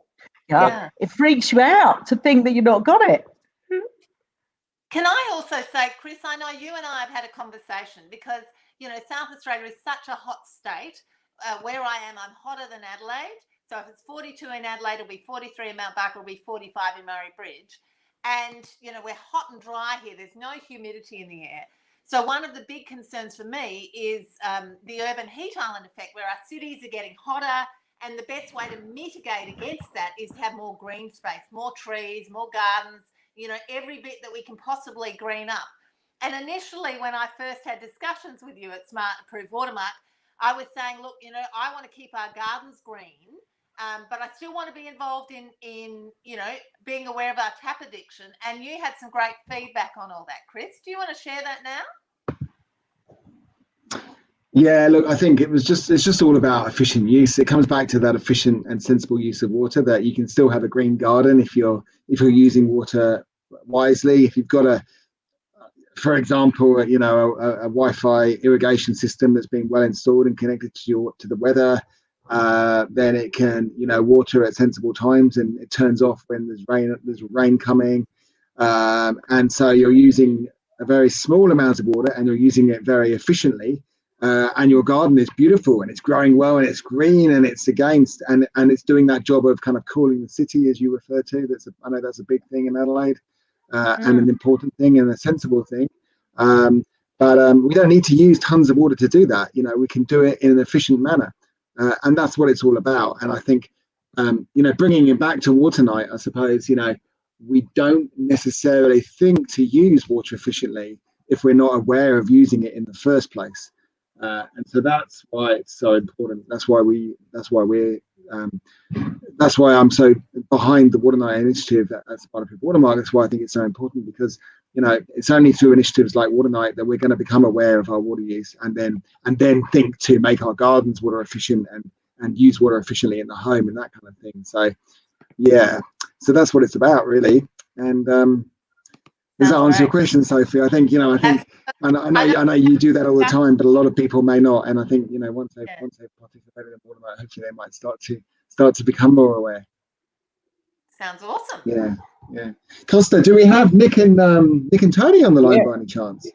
Now, so you are welcome to stay on board, but I imagine you've got plenty to do. So thank you for coming on and joining us and sharing your insights and just how water fits into your world, and of course for being an ambassador for Water Night yet again. Pleasure. Have a great night, guys. And please, if you're in South Australia and not yet registered. I don't know how the numbers are going, Zoe. Do you want to share that? Oh, sorry, Chris, it'll have to be over to you. Darcy's on Netflix.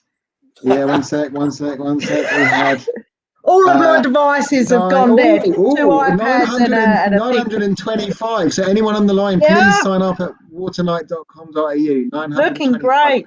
75 to go to break our 1,000. That's it. Well, good on Sophie's patch and Sophie's followers, and Sophie, thank you and South Australia. It's awesome that we've had excellent advocates for New South Wales, South Australia and Tasmania. I love how everyone is so passionate about their state. It's awesome. That's it. Says the 2 English people. You're going to disconnect me, Costa, or do I have to do it myself? I'll exit you, Soph. Thank you. See ya. Thanks, Sophie. Which state are we off to now? Where's the TARDIS going now? Sorry, Soph. I love you. All right. Well, now you just threw her out. Yeah. Well, she was happy. She was happy. She didn't want it to be an awkward departure, like you trying to leave a party and then you stay there because you feel like you should, but you got other things. And so no, I just said go. Just get the hell out of leave. Here. And she's happy. Now, I'm very happy to say that from the hills of Adelaide, guess what?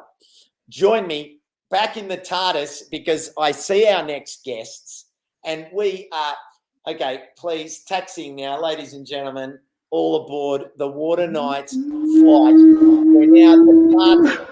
We're departing the Adelaide Hills. We're flying up, and we're just clipping Mildura as we fly across Broken Hill, Mildura, across sort of a little bit of New South Wales, maybe even catch a bit of the territory there, and we are heading to Kingaroy. And we're catching up with Nick and Tony, and they are here. Or is it? Oh, hang on. Is it Nick and Tony? Because on my. Or is it it's Nick and Tony, and their beautiful daughter is Maeve, who's Maeve. Okay, so Maeve's here. I was hoping that I hadn't messed that one up. All right, so big welcome to Queensland. Hello. Hello, how are you? Hi, Queensland. Feel like the Eurovision Song Contest. It's lovely to have you with us. Thank you for taking the time to come on this Water Night broadcast with us. Give us a little bit of a background. Where are you? So you're in Queensland. Can you tell people just where Kingaroy is, what the landscape's like, how you came to be there? Are your family roots there, or have you come there for work, or what's going on up there in your world? Sure.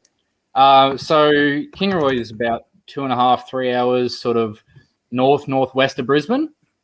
And I just came from Brisbane today. And so a little sort of rural town known as sort of peanut country, I guess. So lots of peanut growing, lots of really fertile red soil here. And yeah, we both sort of grew up in the region. So I grew up in Nanango, which is 20 minutes away, and Tony grew up in Geelong, which is 45 minutes away. So my parents have a farm out at Geelong. So I grew up out, sort of a bit more rural area, and then kind of moved back here after uni. So, yeah. And how did you get involved with Water Night? I think I saw an ad on Instagram and just thought it would be a cool thing to sign up for and try out. And yeah, as it turns out, I was not here for the first bit of the day. So I sort of threw Tony in the deep end last minute. I think last night, maybe I told her that it was on and it was happening from midday. And so, it was great. Got home and there's jugs filled up with water and the kettles filled up and water bottles filled up. And so Tony did very well preparing on short notice and great. Sport and jumping in last minute. Do you feel like you're using taps now that you're a little family? Do you feel like you're using your taps more? Has your water use changed, or what? We're home more. Yeah, we're home more, so we would be. Yeah, definitely. Definitely making more teas and coffees with the newborn. Definitely. But I guess like that's we're lucky. We do have a rainwater tank, so a lot of the water all the water that we actually consume is from rainwater, and able to use that for gardens and stuff as well. So that's a nice luxury to have, and obviously really good to be able to reduce some of our town water usage. But yeah, we do use it more, and it's bad. I got home and I did mess up temporarily. I went to the loo as soon as we got home and caught myself, turned the tap on and went, oh no, and turned it off straight. And like you've been talking about, it's that just a habit, like just I don't know, robot mode. You go to the toilet and you turn the tap on and wash your hands. And there's the jug that Tony's used for the bathroom is a blender. Like it's obvious that the blender's there to wash our hands in, but I was just so in that routine of going to the tap, just missed it and went to turn the tap on. Mm. Slap on the wrist. Yeah, not good. Tony, when you were getting the day ready by the time he came over and messed with your plan, how did you go? Did you think that you got enough water put to one side? Were you thinking, oh, maybe I need to do more? Should I do another pan just for sure? I think I went a bit bathing tonight. I think I went a bit overboard. I showered this morning beforehand, and I did like a million loads of washing this morning, and then I filled up like a 20-litre pot. But now I'm thinking, I don't think we need that much water, so we'll probably be able to use that over the next few days. Yeah. But yeah, I was like, oh, what happens if we run out? I'm kind of like freaking out a bit, but yeah, we haven't been using much at all really. So I think. Yeah, I probably thought we needed more water than what we actually do. So, yeah. It's the act of reaching for it, Costa, don't you think? It's the act of reaching for it. Less about the amount you're using, because I think we've all completely gone over the top. Chris was saying he's got 6 pots. We've got stuff in the fridge. We're crazy with the oh my god, because you can't run out. This concept of can't run out, but it's actually the amount of times that you go for it for those small moves, and it's that combined that makes so much. It's that water that's wasted, the stuff where it's going straight down the drain. What do you think, Costa? Well, look, Nick, I think the bit that I got most excited about in your first chat then was where you said, I just burst in the door and just grabbed the tap. I think if you just take that actual feeling away with you, then you've got to sort of benchmark to try and deal with the behavior a little, because you've actually felt that mindless, well, that's what I do. I just turn the tap on, and we know we humans, and now I think as much as ever before, if not more so, we might think that we're kind of progressive and, we're leading the way, but we don't do change. Like we actually have more control over the world, of our world, than we may think, and it's a bit more predictable. I go here, I do that, I wake up, I turn my phone on, I do this. People now walk around like the zombies of the dead in the morning. And how many times do you go? Someone says, "Oh, I can't talk to you until I've had my first coffee." Like, we are bad creatures of habit, and I think it gets worse. And so, to hear you get pushed like that, not because Chris was there with a loudhailer waiting behind the lounge and going, you're busted. No, you just busted yourself. And I think that's the most powerful agent of change, when you go, yep. And because he'd been pushing it so much, and I was sort of just, doing it because he really wanted to do it, but I thought it was a cool thing to do. Yeah, he's coming straight home and stuffing up. I was like, yes.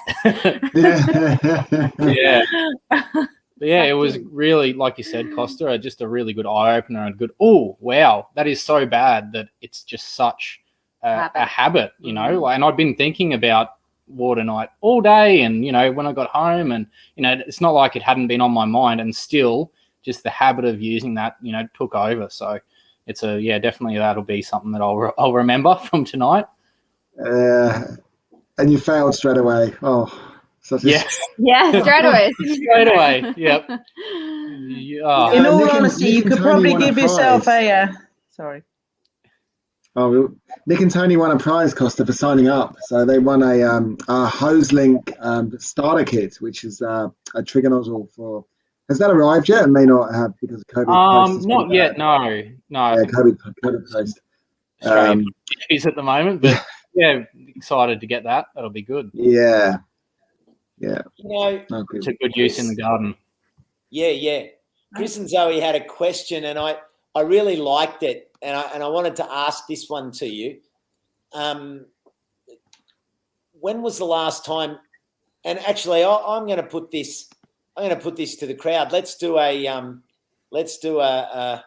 waterfall, and can everyone give me an answer to when was the last time you were taught about water? And just think about it for a bit. Don't post your answer yet.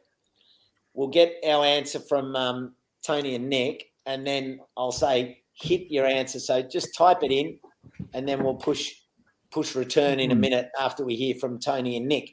And I really like that question, Chris and Zoe, because when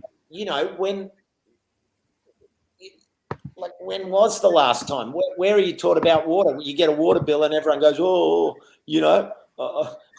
that's expensive, or when was the last time you got taught something about water? That's a really good question. I wouldn't be able to, formally anyway, I wouldn't be able to tell, I can't remember specifically ever being taught about water usage or anything sort of in school. More so, watching whatever shows on YouTube or, Gardening Australia or, YouTube channels on gardening that give you tips on, being conscious about your water usage, just in the garden and, using buckets in the showers to help with gardening. I think it's been sort of less formal avenues that I can probably last remember that I learned something about water usage. Yeah, I'm probably the same. I think maybe learn a little bit in school, but I'm just thinking since then haven't really formally learned anything, but just probably documentaries on TV, and I guess the War on Waste covers a little bit about it and stuff. I guess just TV documentaries and stuff like that. Yeah. You don't need to feel bad about that. We found in our research that 2/3 of Aussies can't remember being taught about water. No. So you're not unusual at all. Yeah, and the minimum that most people are learning is just about the water cycle. So your whole sort of evaporation, transformation circle. Yeah, that's probably all I ever learned in school. Yeah. So, and I think when someone says something, then you start thinking, oh, hold on, something's coming to me. A journey of a raindrop, it's starting to come back to me. But you're probably going back to your primary school days. Yeah, I mean, within reason. You may have touched on it. A lot of the secondary education starts to talk about climate change and greenhouse gases and a focus on that, and may tip on it a bit in geography. If you're in there, but otherwise really nothing ever really goes back to your water cycle, the concept, unless you start getting into something a bit more technical. But it's interesting stuff, isn't it? Because that word, now that you've had this experience, I wonder when Maeve is wandering around like our kids. I mean, you'll probably be that much more mindful yourself, and that's something we're trying to inspire again in Gen Z. Let's share the information. I'm surprised, Tony, with your parents on a farm, they weren't banging on about it to you. I was just about to say that. Yeah, that I did learn in that sense, because we grew up in a drought, so we were very aware of the water usage. We sort of ran off rainwater, so we would have to share bath water as kids, and we'd run out of rainwater, so we'd have to cut rainwater from the farm, and then get drinking water brought into the house to have for drinking, and then the water we'd use in the house was not drinkable. We'd have to sort of get other water in. So we were very aware of our water usage growing up. So, and then I think moving away from home and probably become less aware of water usage over the years, but definitely need to become more aware of it again. But yeah, growing up, that was definitely a massive thing. So, all right, everyone, drop your answers. Drop the cascade. 3, 2, 1. Let's do this waterfall. Let's see what answers are coming in. I like what Laverne said. You don't learn by being right all the time. 100%. Georgia reckons it was in the 1980s in primary school in droughts. 1982, when I was learning about permaculture, 60% if the water bill in admin, I was taught about water when it ran out in India. As a teen, if my memory serves me right, the last time I learned about water was yesterday in Costa's new book. Oh, Ange Oliver. I'm always going on about water. Good on you, Cameron. Why do they teach climate change but not act on it? That's a fair point. Yeah. Government should be using taxpayers' money to build this and stop asking me to have 4-minute showers. Ridiculous. Well, here in Australia, and you guys are playing right. Josh, that's an interesting point, and I would err, because desalination plants are not a silver bullet. They cost a massive amount of money. They require a massive amount of energy. And just to start them up after they've been shut down, they require a massive amount. And I think we need to be careful about these narratives, because we have a lot of water fall on the country, but the way we treat it is what a lot of the solutions are talking about, and what people have been talking about capturing it in tanks, capturing it, storing it in the ground, building fertile soils that hold the water. These are the sorts of things, and reducing potable water being used to flush toilets. I mean, you know, who else in the world uses fresh water to flush toilets, like as a concept? No animal would do that. So why are we doing that? Like, there's a lot of things that are antiquated in our management of water. So I would definitely disagree that I am not playing into this by any stretch of the imagination. It's far from it, because that's the exact thing that I don't want to advocate, that we just keep doing what we want in this belief that we have this privilege and we live in this place where a desalination plant is going to solve it. It ain't going to solve it. And Stop shaving. That'll save water. Exactly. I'm up for that one. I've been advocating that. Think how many litres I've saved over 30 years, you know. There's a campaign, Costa. I've got this now, a new campaign for us. Yeah. So yeah, but you know, the thing is, Josh, and to everyone, I think these ideas are what tonight is about. It's what Water Night is about. It's about putting this in the conversation. It's putting it in the mainstream. It's not saying just leave it to some water authority, because it's not about authority. It's about action on the ground, and it's about us as individuals making the authority transparent. Like, they have authority because we are asking for that to be managed, not you just do whatever and we just toe the line. So I agree with the sentiment you're talking about, in the sense that we need to be proactive, and Water Night is putting it on the table. Otherwise, we just carry on. So yeah. Any final comments before we move on to our next our next guests? No, I don't think so. Love what you're doing. It's great. Yeah. Thanks guys. Thanks for your enthusiasm. Thanks for bringing Maeve as well. She's a treat. Yeah. Yes. No worries. Oh, she's waving goodbye. Yeah. She's just about to crack it. So, all right. It's a good age. Thanks a lot, Nick and Tony. Guys. Congratulations and thanks so much. Thank you. Bye. Bye. See you then.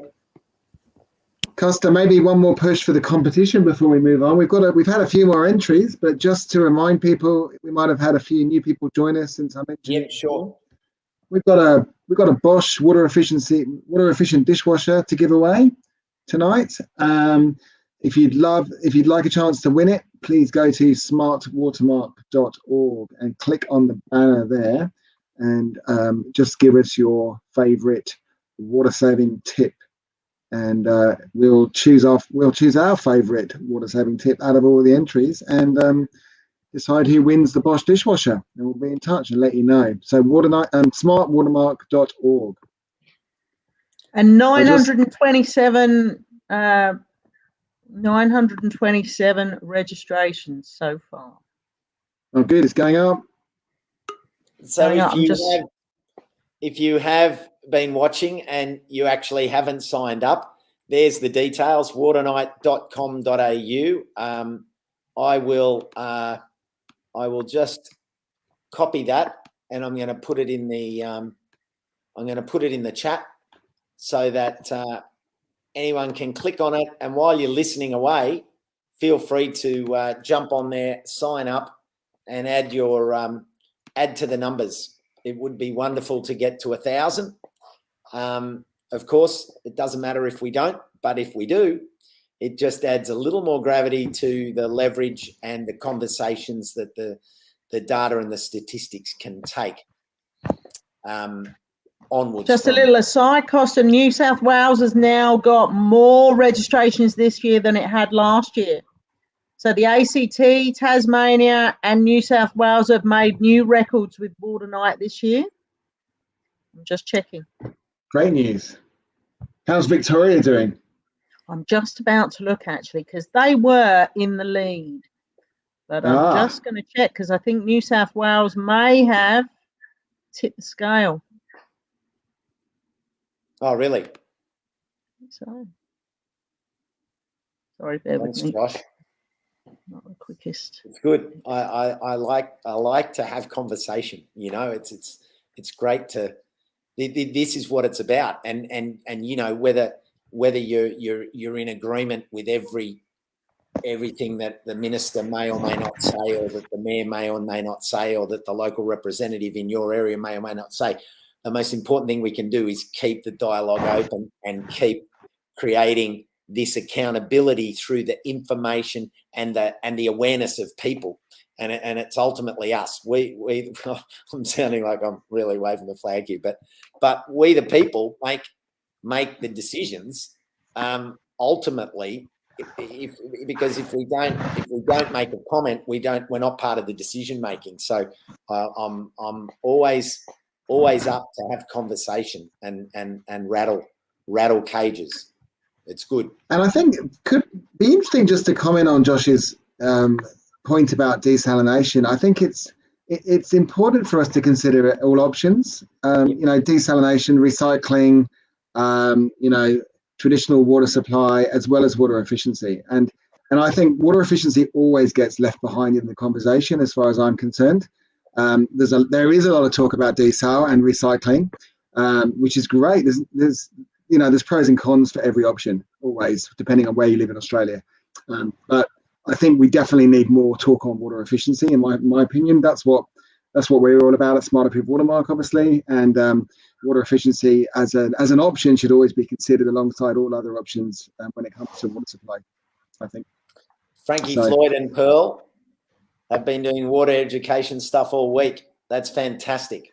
And Water Wally, I'm totally with you on that. That's as Chris said, that's the other that's the other arm that Chris is talking about. All of these things are part of it. But what we're talking about needs to be up at the conversation and at the table as well, with the same, if not more awareness and more weight, let's say. So great stuff, Chris. That's an interesting one. Authorities are often happy to share info to avoid myth spreading and explain why things happen.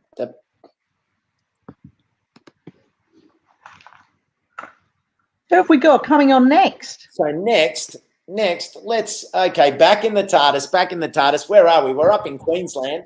So now we're flying back out of Queensland across there. We won't stop in New South Wales because then you won't actually make it down to Victoria, where we're catching up with the lovely Alice Rowbottom, who I was fortunate enough to be a part of an event there on Sunday with Dirt Girl. With myself in Get Grubby. So Costa the Garden, I was down there. So Alice from Colaban Water, lovely to see you. And you have got your water hair on. I do. I'm Water Hero Alice. Very excited to be here.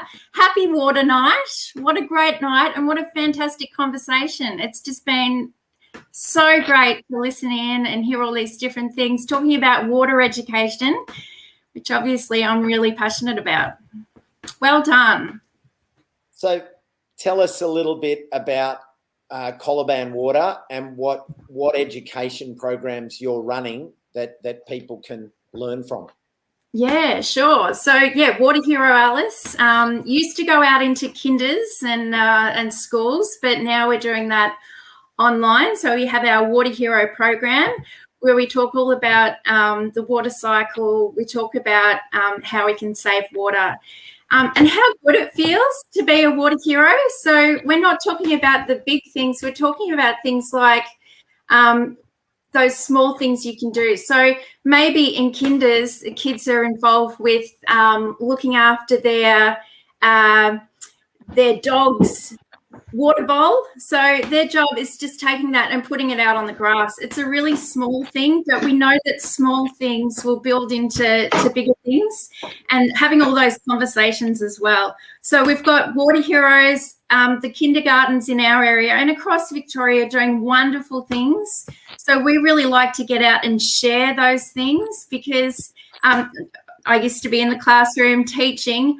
The best thing is always going and having a look and seeing what other people are doing in their classrooms. So it's so great to see those examples happening. So we have things like capes. So we have kid-sized capes so that kids can be water heroes, and they're looking after water for the week. So maybe they're helping with some leftover water and putting it onto plants, those sort of actions, which is just really great.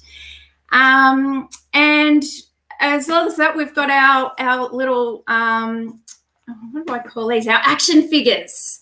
So these have been really popular with our kinder kids, but also just in the general community.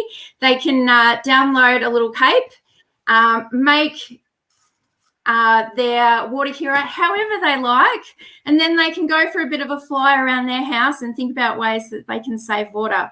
I guess one last thing, those small things, we've got these little signs that we've got that kids can cut out.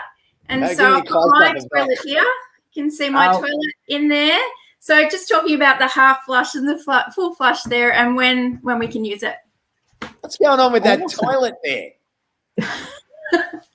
Well, we need to have a toilet. We talk a lot about the 3 Ps as well. So, of course, we're looking after our wastewater as well. But just really important. And I always get the question if it flushes. This is a half flush. I want you all to be aware. That's Very awesome. Cool. That is awesome. Love it. Yeah, I guess the thing is, I've heard it's all about being memorable. So the blue hair is one way I'm trying to be a bit more memorable when I'm getting out there, and it's a lot more fun.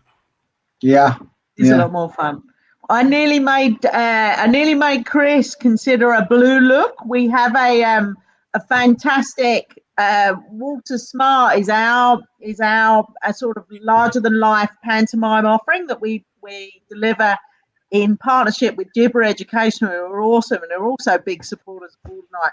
But our original cartoon characters are all blue hair, and the Water Smart characters also have blue crazy hair and amazing wigs, actually. So we're right with you there. Bigger is better, bluer is best. Absolutely. That's right. Super work. Just on your point about the 3 Ps, urban utilities in Queensland have an amazing 4P game. My son's completely addicted to it. So you go on, it's called the 4 Ps for some reason, I think. Mm-hmm. And it goes on about drawing. So you basically pull rubbish that either goes to the bin or to the toilet, and it encourages the kids to differentiate about what should be flushed and what shouldn't. And even I must admit, I've had a few moments where I've got pulled into raising my score to can we get over 45. We've even done it together. It's a bit bonkers. So it's a good one if you're looking for an interactive game too that's out there. Then well recommended. Yes, SA Water has got a great one as well. There's wonderful initiatives all over the place. And as Costa mentioned, we've just finished up our National Water Week Explore Your Backyard Festival, which all the resources are there, wonderful things. And I guess I'm proud because the Victorian educators from the different water corporations and CMAs have all joined together and just worked so beautifully together to get that real big vibe, I think, happening and get the attention there for water awareness and also water efficiency, which is really exciting. We were super excited to see Gippsland and South Gippsland as well, who are part of your conglomerate, are also have been big supporters of Water Night too. So wonderful. Yeah, we love seeing the programs come together because they all play a role. It's awesome. Absolutely. Yeah, thank you. Just a quick interlude. We've got 934 sign-ups now. It's gone up by 10 in the last 5 minutes. So that's Costa, fantastic. your listeners are listening. Your listeners are listening. So keep listening, guys. Waternight.com.au. Please sign up. We want to get our 1,000 target. Yes. There are only 2 states that haven't matched what they did last year. So South Australia, Sophie's followers, go sign up. So SA, we need to beat. You've got 8 to beat, and WA. So WA is probably going to be a bit of a harder push, but if you can, WA, jump on board. But otherwise, the ACT, New South Wales, Northern Territory, Queensland, Tasmania, and Victoria have all beaten last year's registrations for Water Night. So it's awesome. Yes. That's great. That's great. Really awesome. Alice, you rock. Thanks, Costa. You rock. No. Look, I know there's a lot of adults on here, and that's great. But it's really important for adults to see this work that's going on, because the conveyor continues to bring the next generation up every year. And going right back to the beginning of this evening's talk, when Zoe and Chris and I first started chatting, you know, it's all about that role model and who people see. They see their parents, they see us adults, and what we do just becomes what they do. So what you do becomes what they do, and you're an awesome example of what we can do. And as Laverne said, we make it fun, we make it engaging. You're bright, you're colourful, and it's not punitive, which is a critical part of this. We're not, Water Night's not a negative. It's a positive, and we want to instill that uplifting. Let's raise water awareness, not weigh it down with the negatives of control and, like, you know, you're doing this bad. No one's doing anything bad. And as Tim said, you know, he just ran in and grabbed the tap and controlled himself. That's what we want, people controlling their own mechanisms. So thank you for what you do, because you really are a bright, shining, happy light in it all. Thanks so much, Costa, and thanks very much, Zoe and Chris. What a great night. It's been just an absolute pleasure. So have a great water night. Yeah. Thanks, and you. Thank you so much. Lovely to see you. Yeah. There it is. Water Night socialises the water issue. I couldn't agree more. Thanks heaps. Thanks heaps, Alice. You're welcome to hang out if you like. And if you want to stay backstage, or if you're welcome to stay up here with us and chat. I want to go and join everyone and watch on Facebook. Right. Yeah. No worries. All right. Sounds good. Pop the Thanks, champagne. Alice. I will. Yeah. See you. See ya. Well, Zoe, Chris, we're down to our last guests of the night. They've been patient. We're only sort of about 10 minutes over, which is pretty good, because we've had a couple of extra guests. We've allowed things to breathe a little when they've been going well. But our final guests, we're not going too far from, I think Alice was she in Geelong? No. Bendigo. I think Alice over the other side. I think she was in Bendigo. So we're just going across to Footscray. So in this time, actually, just get in the cab. Yeah, hop in. Yep, just close the door. Thanks. Okay. Oh, actually, if we're Bendigo to Footscray, that's going to take a little while. We'll go on a light plane. No, we'll go in the Costa Vader, which is my once again my small TARDIS. But just hold the hand strap for this one, and away we go. Coming into Footscray, and bang. Okay, we're here, and joining us in Footscray is Laura and Casey. And where are they? There they are. Hey. G'day. Hey, Laura. Welcome to Footscray. Lovely to see you both. Take it away, Chris. Yeah. How are you guys? How have you found the Water Night experience today? Yeah, it's been good. It's been not too hard. We've been reaching for the taps a couple of times. Making dinner was pretty hard. Just those. Yeah. Did you get a takeaway? We didn't. We actually cooked, but we did heat. We reheated some leftovers out of the freezer. We kept it pretty easy. Yeah. Okay. Who's doing the washing up? Well, we're sticking everything in the dishwasher, so we made it nice and easy for ourselves. So everything goes in. So there's no issues around that tonight. And then you just turn it on in the morning or at 12:01. Yeah. Stupidly though, I kind of forgot about it, and I finished work, and it was a nice afternoon. I thought I'll go for a run and I'll go do some exercise. And then when I came home, I was like, oh, I can't have a shower. So it's probably better that we're doing this over video and not in person, because you don't have to put up with me and my smell. Yeah, except I do. Yeah, well, she does, but yeah, it was pretty silly. But anyway, live and learn. Oh, it just makes you appreciate Water Night even more, doesn't it? Absolutely. Yeah, I think it makes Laura appreciate it more than me. Yeah. Absolutely. You could have gone for a sponge bath. Well, I did think about getting out the baby wipes and the festival shower, they call it. Yeah, so that's right. What challenge? What did you feel like?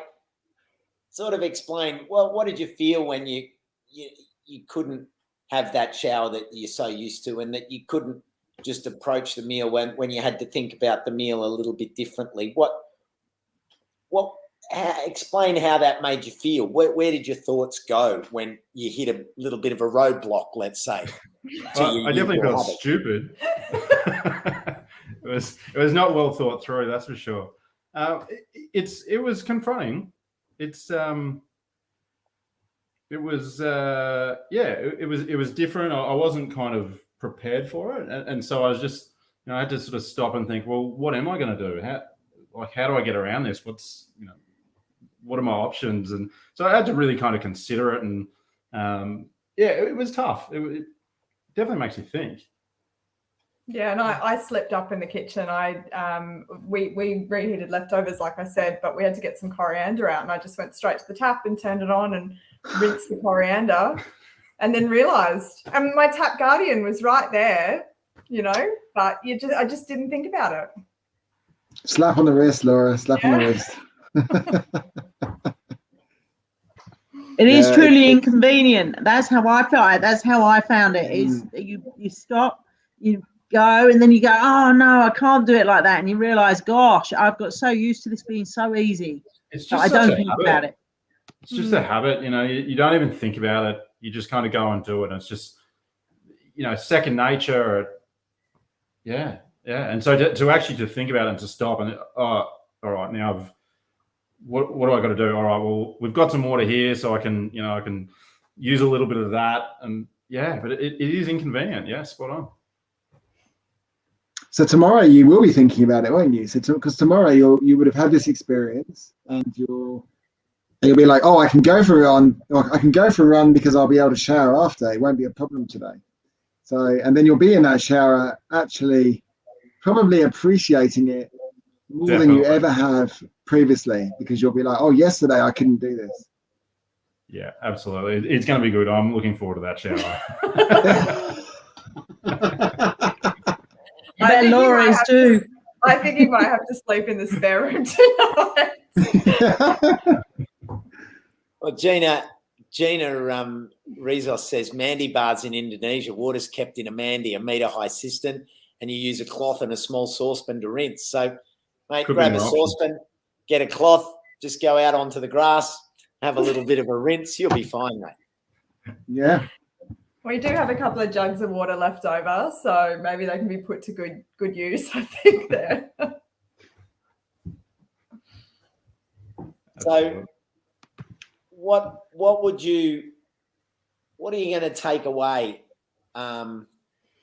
in terms of just the process of having joined up this year and thought about it, and then still had your normal day, but then had to juggle this different thing? What would you take? What are you taking away, and how would you explain this to others and encourage them?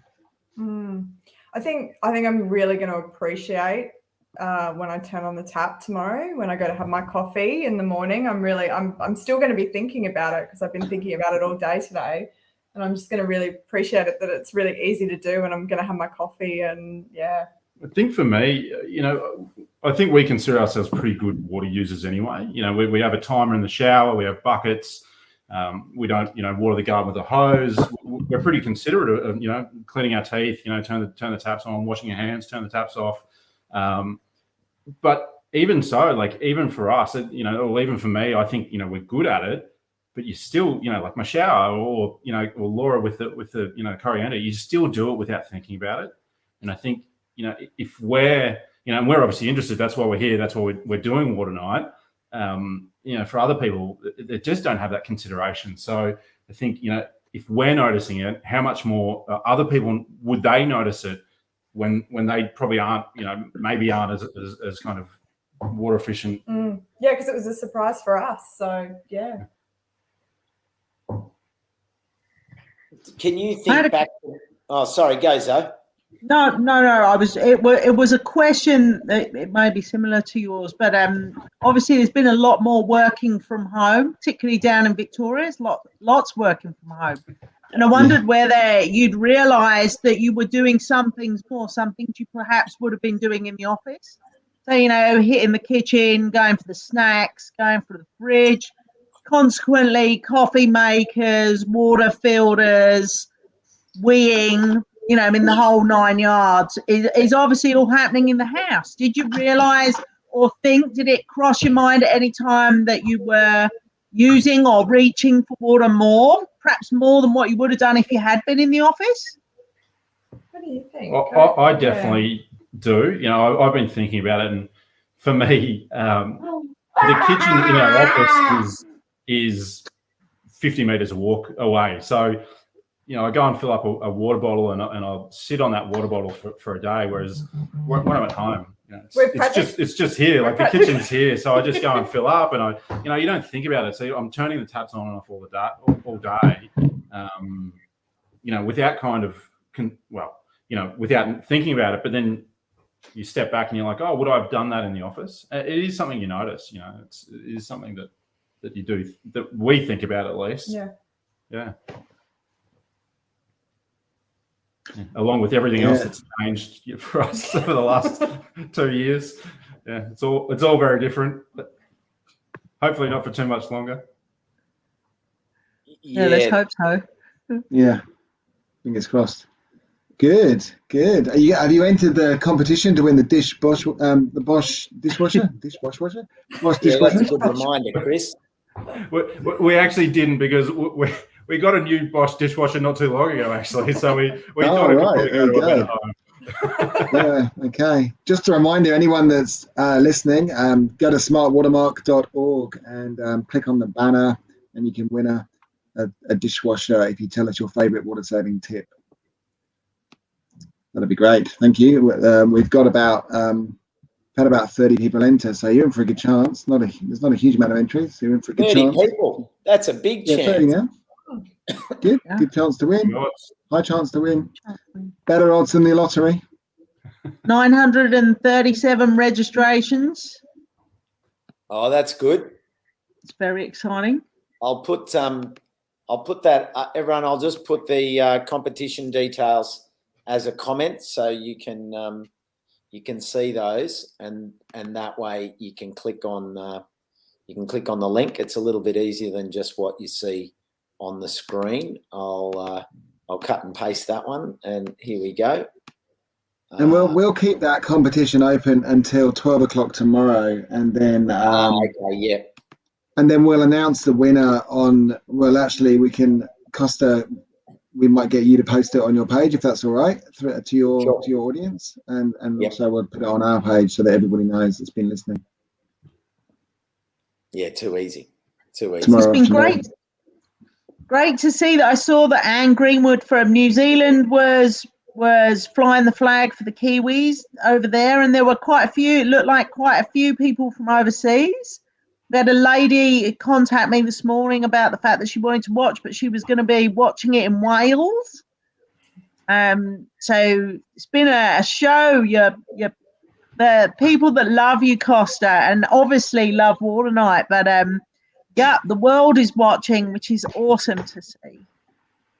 It is, isn't it? And I mean, I love the fact that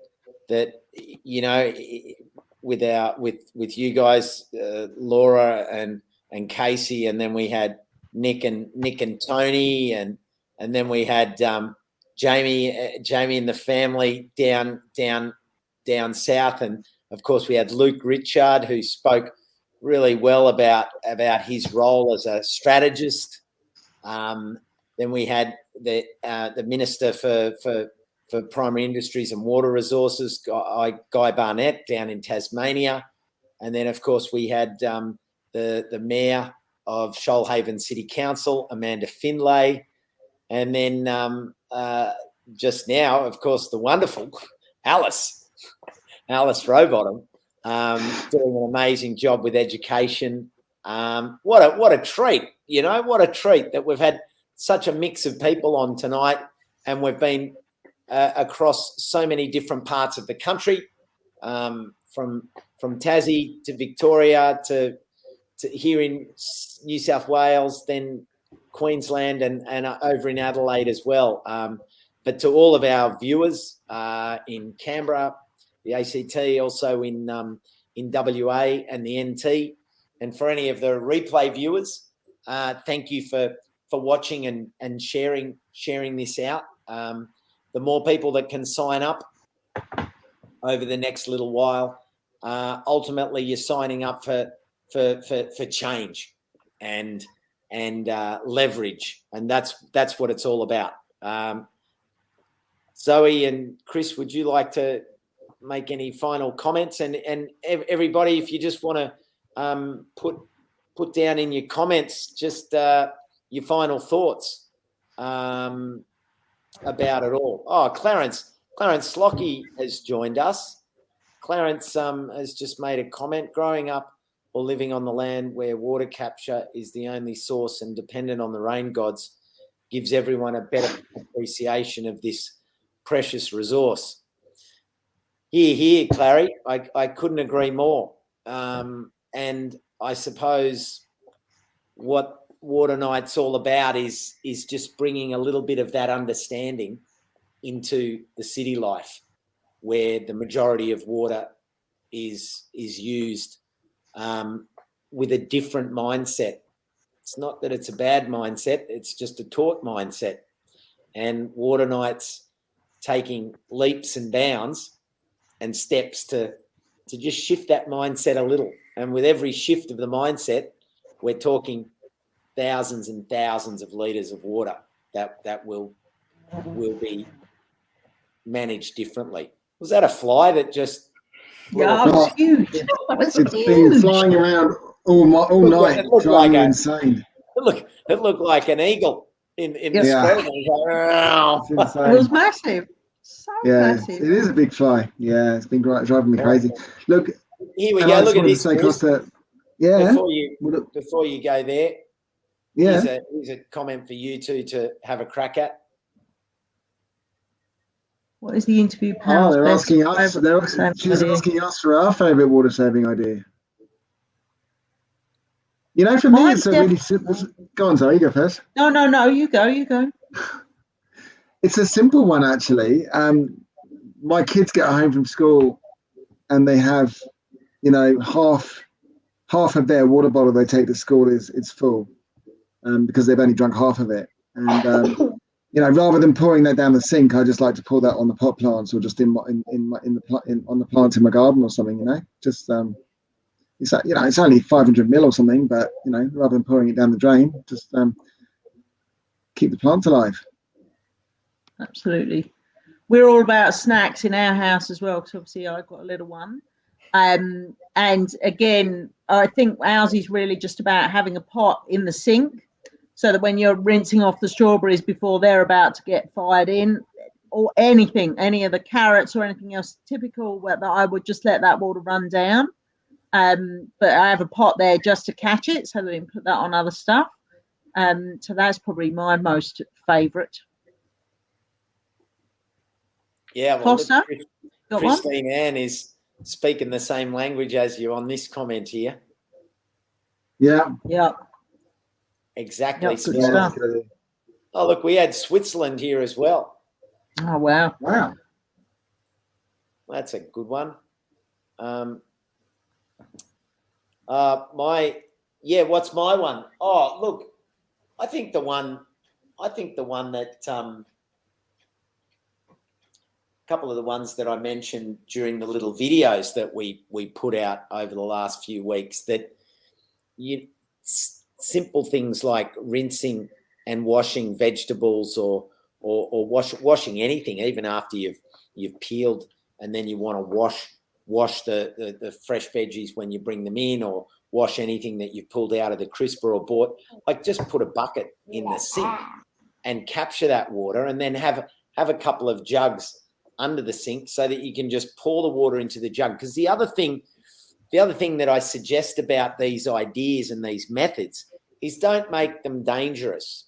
Don't be fumbling through the house with a pan with shallow sides with water in it, because you're just asking for an accident. Like, if we're mindful about it, we're mindful about a system that can capture the water and keep it there, and then when I want to ladle it out of the sink, if I'm just rinsing a few things and it's in the sink, I just have a scoop and a cup, and I can put it into a container or a bucket or a jug, and I can walk safely around to water the houseplants, or if it's going out on the balcony, or if I'm taking it downstairs. So I think about it in those terms too, that it's not just some little hack that you did on Thursday, the 21st of October. And like, we're thinking about this collectively in a way that, Chris's ideas and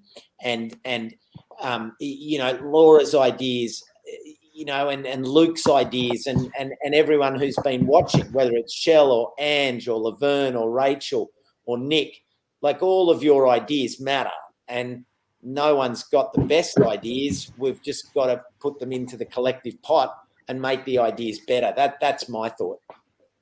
Yeah, agreed. Sounds good. That's a good one, Costa. It's true. All those little changes that add up to a big thing. Yeah, everyone working together. Absolutely. Oh, that's Annie. I think Annie's over in the US, so we've got a US rep as well.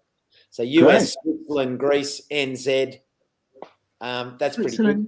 I think we've touched almost all the continents. Always having a bucket in the sink. Oh, Noosa. Yeah, of course. Sorry, who's that? Yeah, I forgot Noosa. Sorry. I'm busted. What about, do we have a favourite water-saving tip from Footscray? Yeah, I think mine's kind of similar to yours. It's capturing the water out of the tap while you're waiting for it to heat up. Oh, yeah. Yeah, that's a very wasteful, plumbing issue, isn't it? Yeah, especially in an older house like ours. Oh, yeah. For me, it's having the timer in the shower. We've got the little sand timer in the shower, and you just, if you've got to put it on, because particularly cold morning, warm shower, you just want to stand there, and having that timer just really gives you some focus about this is something that I'm using a resource, and I need to be efficient about it. So for me, it's that. I remember back in the Millennium Drought, I was up in Queensland, and I lived with a ecologist at the time, and he introduced me to that, and he brought it in, and group of boys living together, and he's like, all right, everyone, you've got a timer now, in and out. It's we've got to be safe. So it's that sort of stuck with me, I think. That's a good one, Casey. How many times do you rotate it? No, just a single. It's there's sometimes in the really cold mornings, if it's down, single digits and it's warm shower, there's an urge to turn it, but it's try not to do that. Oh, good for you. I'm impressed. Someone from Japan. So throw Japan in there too, team. North Carolina. Spencer's in Noosa. G'day, Spence. Well, I always said I wanted it was my personal goal to make Water Night global. Well, it looks like we've already done it. Yeah. The Kiwis are definitely keen, and the UK is keen, in fact. So there's quite a lot of support. Small steps. I think this is year 2. What a great kind of consolidation after last year. And like I said, getting representatives of all levels of the community. It doesn't have to be 50 ministers and 50 mayors, and it's just that resonates, and they're all connected, and everyone hears about it, and and then that gets leverage for next year. So no, I'm very happy. I'm really pumped. Gold Coast, of course, we've got the Gold Coast. Don't forget the Gold Coast. One of the things that was when you were saying about closing thoughts, Costa, one of my thoughts was despite the fact that we do Water Night for 12 hours, the reality is that if you spend a couple of hours doing it on your own time, anytime, you would be as shocked with your own water. You would have the same experience whether you do it on the 21st of October or you do it, right in the middle of summer. I think give it a go anytime. Take a couple of hours, spring it on yourself almost, and get that water using autopilot in gear. Give it the kick. It's well worth doing. Don't wait a year before you give it a go. Do it anyway. Water Wally says, save water, drink beer. I love that idea. That's my favourite tip. Yeah, that's good. That is the spirit. We've come down to the wire. The final comment of the night. And it's that time of night, isn't it? He's just saved that. He's saved that one. He's loaded up and just gone, boom, drop the microphone. It's only 6:15 over in WA though. Just realised. Knock off time. Once a month water night is a great idea. Well, yeah, you can do it. You can just do it. Like you say, Zoe. Just give it a go and just and it doesn't even, it can be just one action a day, and then a system that builds on that one action, and suddenly others are watching you. That's the key. Others are watching, and when they ask a question of you, boom, there's your chance to talk rather than preach, and there's a big difference. And that's the principle that we set this up on right from the beginning. Hey, Chris, this was the principle that this wasn't going to be, another water initiative that told you what to do. This was an initiative that led you to see your own behaviour for yourself and to choose to change it or improve it or acknowledge it at the very least. And that's where Water Night was born, and the essence of it is experience, education, and leading to less water waste. Okay, can I just say I've got an offer here from a wonderful advocate, and she's come up with something here, and I think we can run with this one. Are you ready, Laura? Are you ready for this one? Yeah. Casey? Lay it on us. I think this one is a cracker. Laverne Lehman, what about this? Look at this one. I'm going to click it up on the screen now. What about Water Night Wednesday? Love it. Every Wednesday. We don't have to make it every Wednesday, but let's reconvene and have a Water Night Wednesday live where, people can submit, their ideas and their methods. We can bring another mix of individuals on. We can maybe rattle a lot of people on. We can just go bang, bang, bang, bang, bang, and bring a whole lot of people on to share their ideas. And, even if we just do a Water Night Wednesday per season, let's do one per season. So as we head into spring, here's the ideas. As we head into summer, here's the ideas. As we head into autumn, here's the water night saving ideas. Laverne, I'm up for that, and I think sounds like a great idea. Yeah. In our debrief, Chris and Zoe, it's not for me to be calling so outwardly, but sounds like a great idea. You can feed into strategy, Costa. That's fine. It's that time of night. Yeah. Absolutely, you are our main man. That's awesome. So thanks, Laverne. I love that. Yeah, thanks, Laverne. Sounds Don't good. flush until good. You have to. It does sound good. Got some great engagement tonight. It's been excellent. How many people have watched you tonight? How many viewers have you had? Well, let's have a look on the page. I just have to have a look and see what I think we've got 50 online now, but people come and go, right, throughout the evening. Yeah, like we started off, there was good numbers to kick it all off with. Let me have a look. But yeah, look, the comments. Well, it's not comments for me. It's conversation. Yeah, because that's what's been happening the whole night, and you know the fact that the people have been invested for 2.5 hours. It's just a ripper. I love it. Yeah. You guys can go if you're ready to to leave. I'm looking at you and you look so fabulous. And I was like, yeah, you can see. It's like, how much longer? Yeah. How much longer? I need to wee. I need a beer. This is the longest up in the history. They're thinking.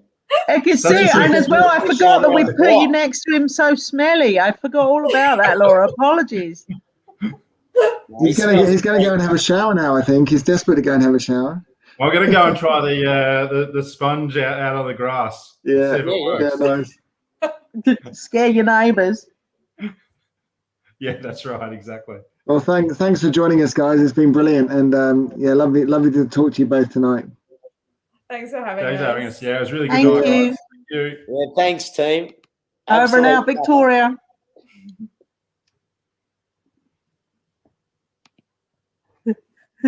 They're still here. You need to dump them out. I'll push sorry. I'll push the button. Here we go. There you go. Yeah, that's it. They're gone now. Alrighty. Well, Piri Edwards, thank you. If it's brown, flush it down. Bye, Costa. Say good on you, Sunrise Glossies. Yay for the sunny coast. Awesome. Awesome. Fantastic. Laverne said she'll be there if we do something in Cool. that. Where's Laverne from, I wonder? Oh, Laverne's down in Dimboola in sort of central Western Victoria. Okay, yep. And yeah, totally on the pulse with all of this, which is great. Good stuff. Thank you, Anne.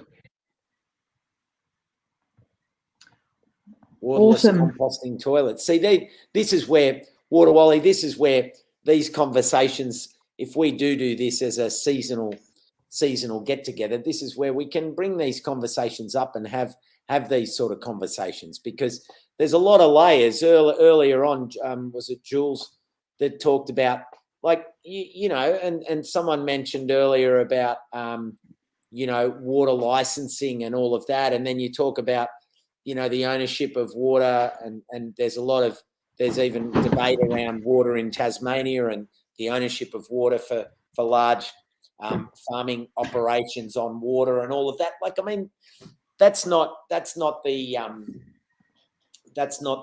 direct domain of what we're doing here, but raising awareness then makes people realise that water is part of every big ticket issue, and I think it's good to see these conversations take place with more information, and the more people are hungry for that information, then the more they can contribute. And whether it's waterless composting toilets, or, you know, I'm going up to the Hunter in a couple of weeks for. Newcastle have got you know, they're really proactive with filtration, you know, urban filtration systems to capture stormwater and cleanse it before it goes back into rivers, and to have you know, so all of these things are part of it, and that's what I love, because anything around Water Night is about building the broad awareness, and we're just part of the water system. Water comes into our house, and then it goes out, and how do we treat it? That's the thing. So, yeah, I think it's exciting. I think we've had a great. I think we've really. Clarence is stirring me up. Save water, don't shave.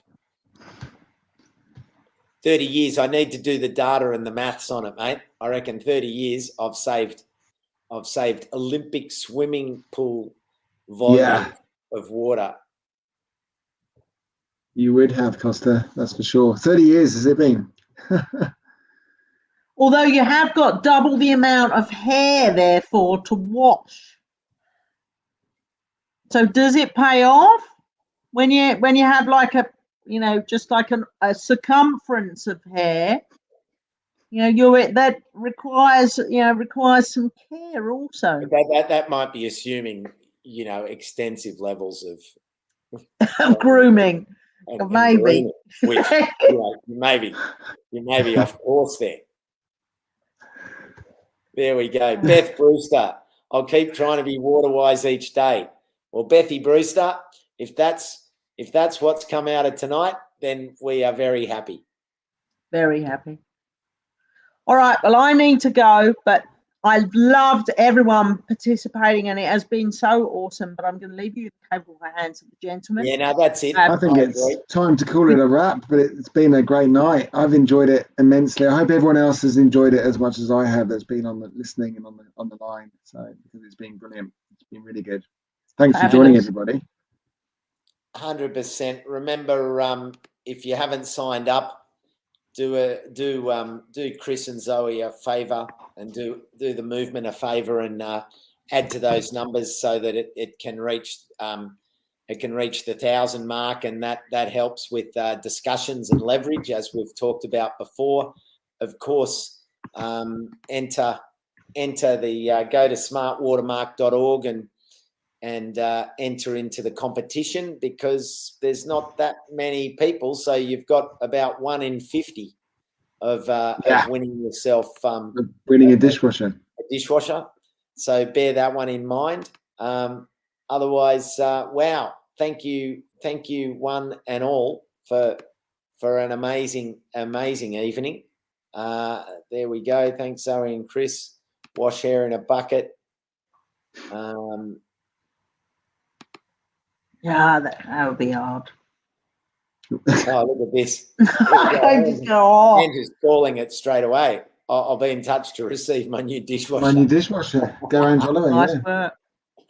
And big thanks to Bosch as well. They've been so generous with their support this year. Not only on all their campaigns, but also in their tie-in campaigns with Finish, who are all about ending rinsing before you fill your dishwasher. So, some really good support from so many different industries and organisations.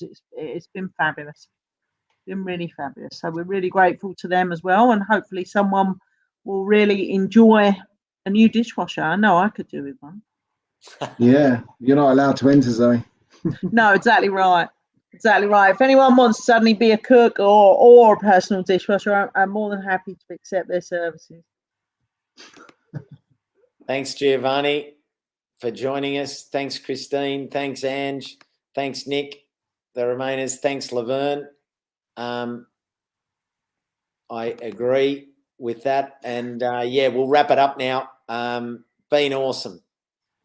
So, see you, everyone. Chris, Thanks so much, Costa. Thanks, Your Costa. support's been amazing. Thank everyone. you. You're a star. Thanks, Costa. Likewise. Bye, everyone. Ciao, everyone.